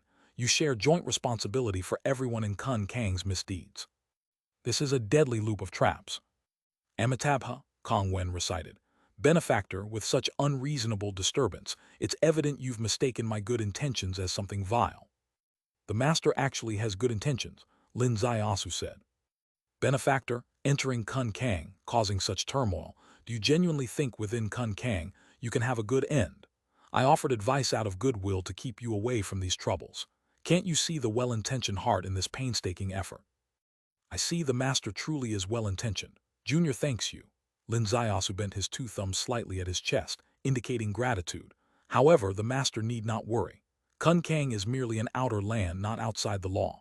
If villains dare to act recklessly against me, it's not that I can't retaliate. If the destruction of Zaiao Palace is not enough to awaken them, I'll just deepen the impression on them. This statement completely reversed the earlier tense atmosphere. Spoke exceedingly gently. Yet the meaning behind is chilling. If the destruction of Zaiao Palace isn't a warning enough, he will deepen the impression. This brat is planning to overturn the heavens. And this gentleness on his part is merely an appearance, full of provocation and detail. That would be his expression of gratitude. Logically, facing someone of Master Kong Wen's stature, gratitude could be shown by kneeling and kowtowing. Even if you kowtow, it wouldn't count as particularly disrespectful. At least you should bow deeply, as it's reasonable. Even titans like Hua Maioi and Li Chushui have done it. Would it hurt if you bow? Is it a disgrace? However, Lin does not bow. He uses his finger instead of his waist, performed a finger bow. This shows he had no intention, not an inch, to yield before Kong Wen. Kong Wen smiled slightly. Well, then benefactor, take care of yourself. Lin Zaiasu responded, thank you, Abbot, for the concern. Kong Wen's gaze lowered. Brother Kong Ru. Here. Proceed.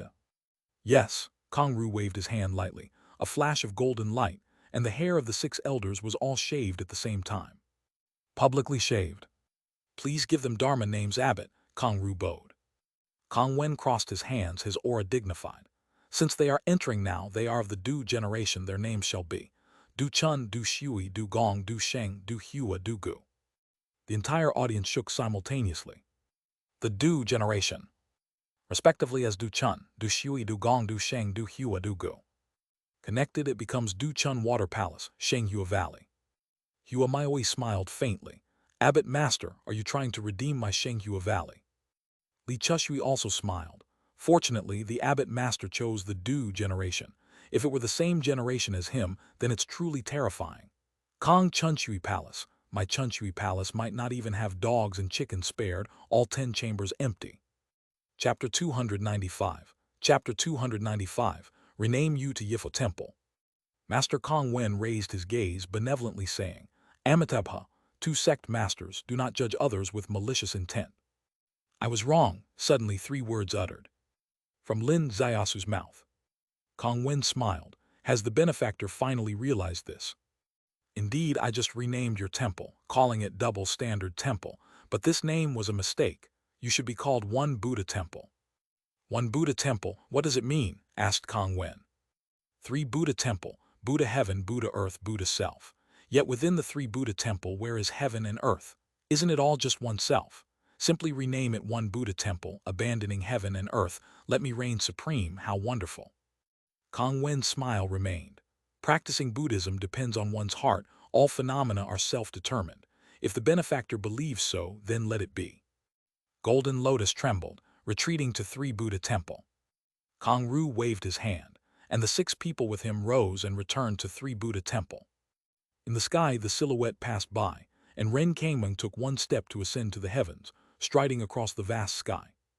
On the mountain peak, Li Chushui and Hua Maioi exchanged a glance, casting their eyes towards Lin Zaiasu. Young Master Lin, how about returning to my Chunshui Palace first? No rush, Lin Zaiasu said. At the realm of One Buddha Temple, where heaven and earth are abandoned, reigning supreme, I have felt the unparalleled grace of the 2 masters. The Buddhist nature within me is bubbling. I intend to closely admire the omnipresent Buddha light in this clear wind, bright moon, and fair world. I'll accompany you. Ding Ryushui stepped forward, taking his arm. The 2 strolled hand in hand, from one mountain peak to another. Feng Jai followed them at 10 jang away, not disturbing their mountain stroll, but maintaining an appropriate distance. Hua Maioi and Li Chushui stayed even farther, 100 jang away, yet their expressions remained highly unified, leisurely. Perhaps this was a form of declaration. While your 3 Buddha Temple openly targeted Chunshui Palace and Shenghua Valley, you hope to see us panic and rush to discuss countermeasures, yet we refuse. We directly treat your provocation as mere air. We're just wandering around your doorstep. Who's afraid of whom?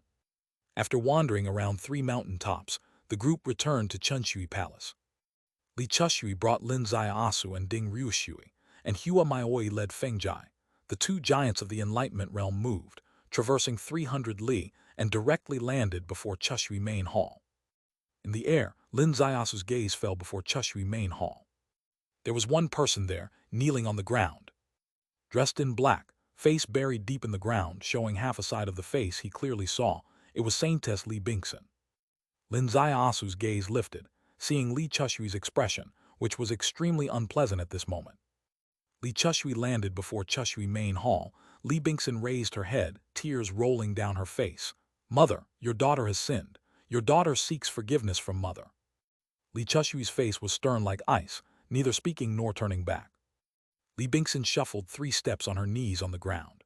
Mother, they deceived me, saying Mother would lose her way due to outsiders. They told me the poison would momentarily prevent Mother from going out, but wouldn't harm Mother's life. Your daughter thought, as long as Mother didn't meet with outsiders temporarily, Chunshui Palace wouldn't become Kun Kang's public enemy. Your daughter was foolish, blinded by greed, nearly harming Mother's life, dare not seek Mother's forgiveness, can only kill the deceiver to beg Mother's pardon. She raised her hand. A human head rolled out from the bundle at her feet. The head was indeed Xiang Yue Ran. The silent Chushui main hall became even quieter. The surrounding people collectively fell silent.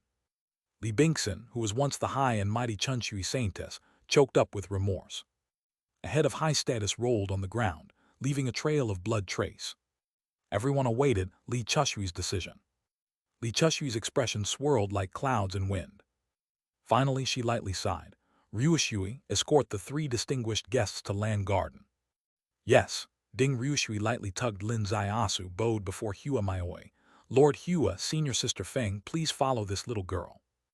Hua Maioi nodded gently. The 4 entered Land Garden together. Land Garden, elegant and unique. Spring breeze blew, petals fragrantly floated. 2 maids approached, presenting fragrant tea. Lin Zaiasu lifted the fragrant tea, sipping lightly. Ryushui, this little courtyard is quite elegant. Indeed, Ding Ryushui smiled sweetly. Someday, if you can't make it in the outside world, come here to retire. Retiring here would be delightful, but the problem is you set a premise of me failing outside. Should I be happy or not? Lin Zaiasu glanced at her. All 3 women laughed. Feng Jai lifted her teacup. Junior brother Lin, the interesting place for you may not be just this little courtyard. I think there might be a place you'll be more interested in. Where? Ding Ryushui frowned. 3 Buddha Temple. At Feng Jai's response, Ding Ryushui was slightly stunned. Even Hua Maioi showed interest. Considering herself a senior, she didn't mix with the disciple-level figures, so when Feng Jai and Ding Ryushui chatted cheerfully with him, she merely drank tea beside them. However, upon hearing this, her teacup paused at her lips. Displaying interest in 3 Buddha Temple, what does it imply? Lin Zaiasu raised his gaze. A strange light flickered in his eyes. Feng Jai's heart skipped upon encountering this light. She had experienced the battle to destroy Zaiao Palace with Lin Zaiasu, hence familiar with his micro-expressions. This expression had significance. Could it be he intends to take action against 3 Buddha Temple? Previously confronting face-to-face with the 2 giants of the Enlightenment realm from 3 Buddha Temple, Lin Zaiasu chose to stroll around its surroundings, seemingly displaying his confidence and courage. Yet Feng Jai held doubts internally. Her gut feeling suggested, could this young man be scouting locations? Might he have plans to utilize the array against 3 Buddha Temple? His exploration of 3 mountain tops seemed like examining array base locations. Now this gaze intensified her wild suspicion to the extreme. Lin Zaiasu slightly smiled. Apart from 3 Buddha Temple, another person came. Who? Dongfeng Zaiao. The 3 women were simultaneously shocked. They were unaware Dongfeng Zaiao had visited. Even Hua Maioi didn't know. As giants of the Enlightenment realm are God. They can at most monitor if outsiders enter their mountain, but can't detect across another mountain 10 li away. And Dongfeng Zaiao clearly wasn't on their mountain. Ding Ryushui asked, Dongfeng Zaiao, did he come with Ren Kangmeng? Certainly. You roamed the surroundings not with intentions toward 3 Buddha Temple but to find him, Feng Jai asked. Yes. Feng Jai exhaled gently. This person is dangerous.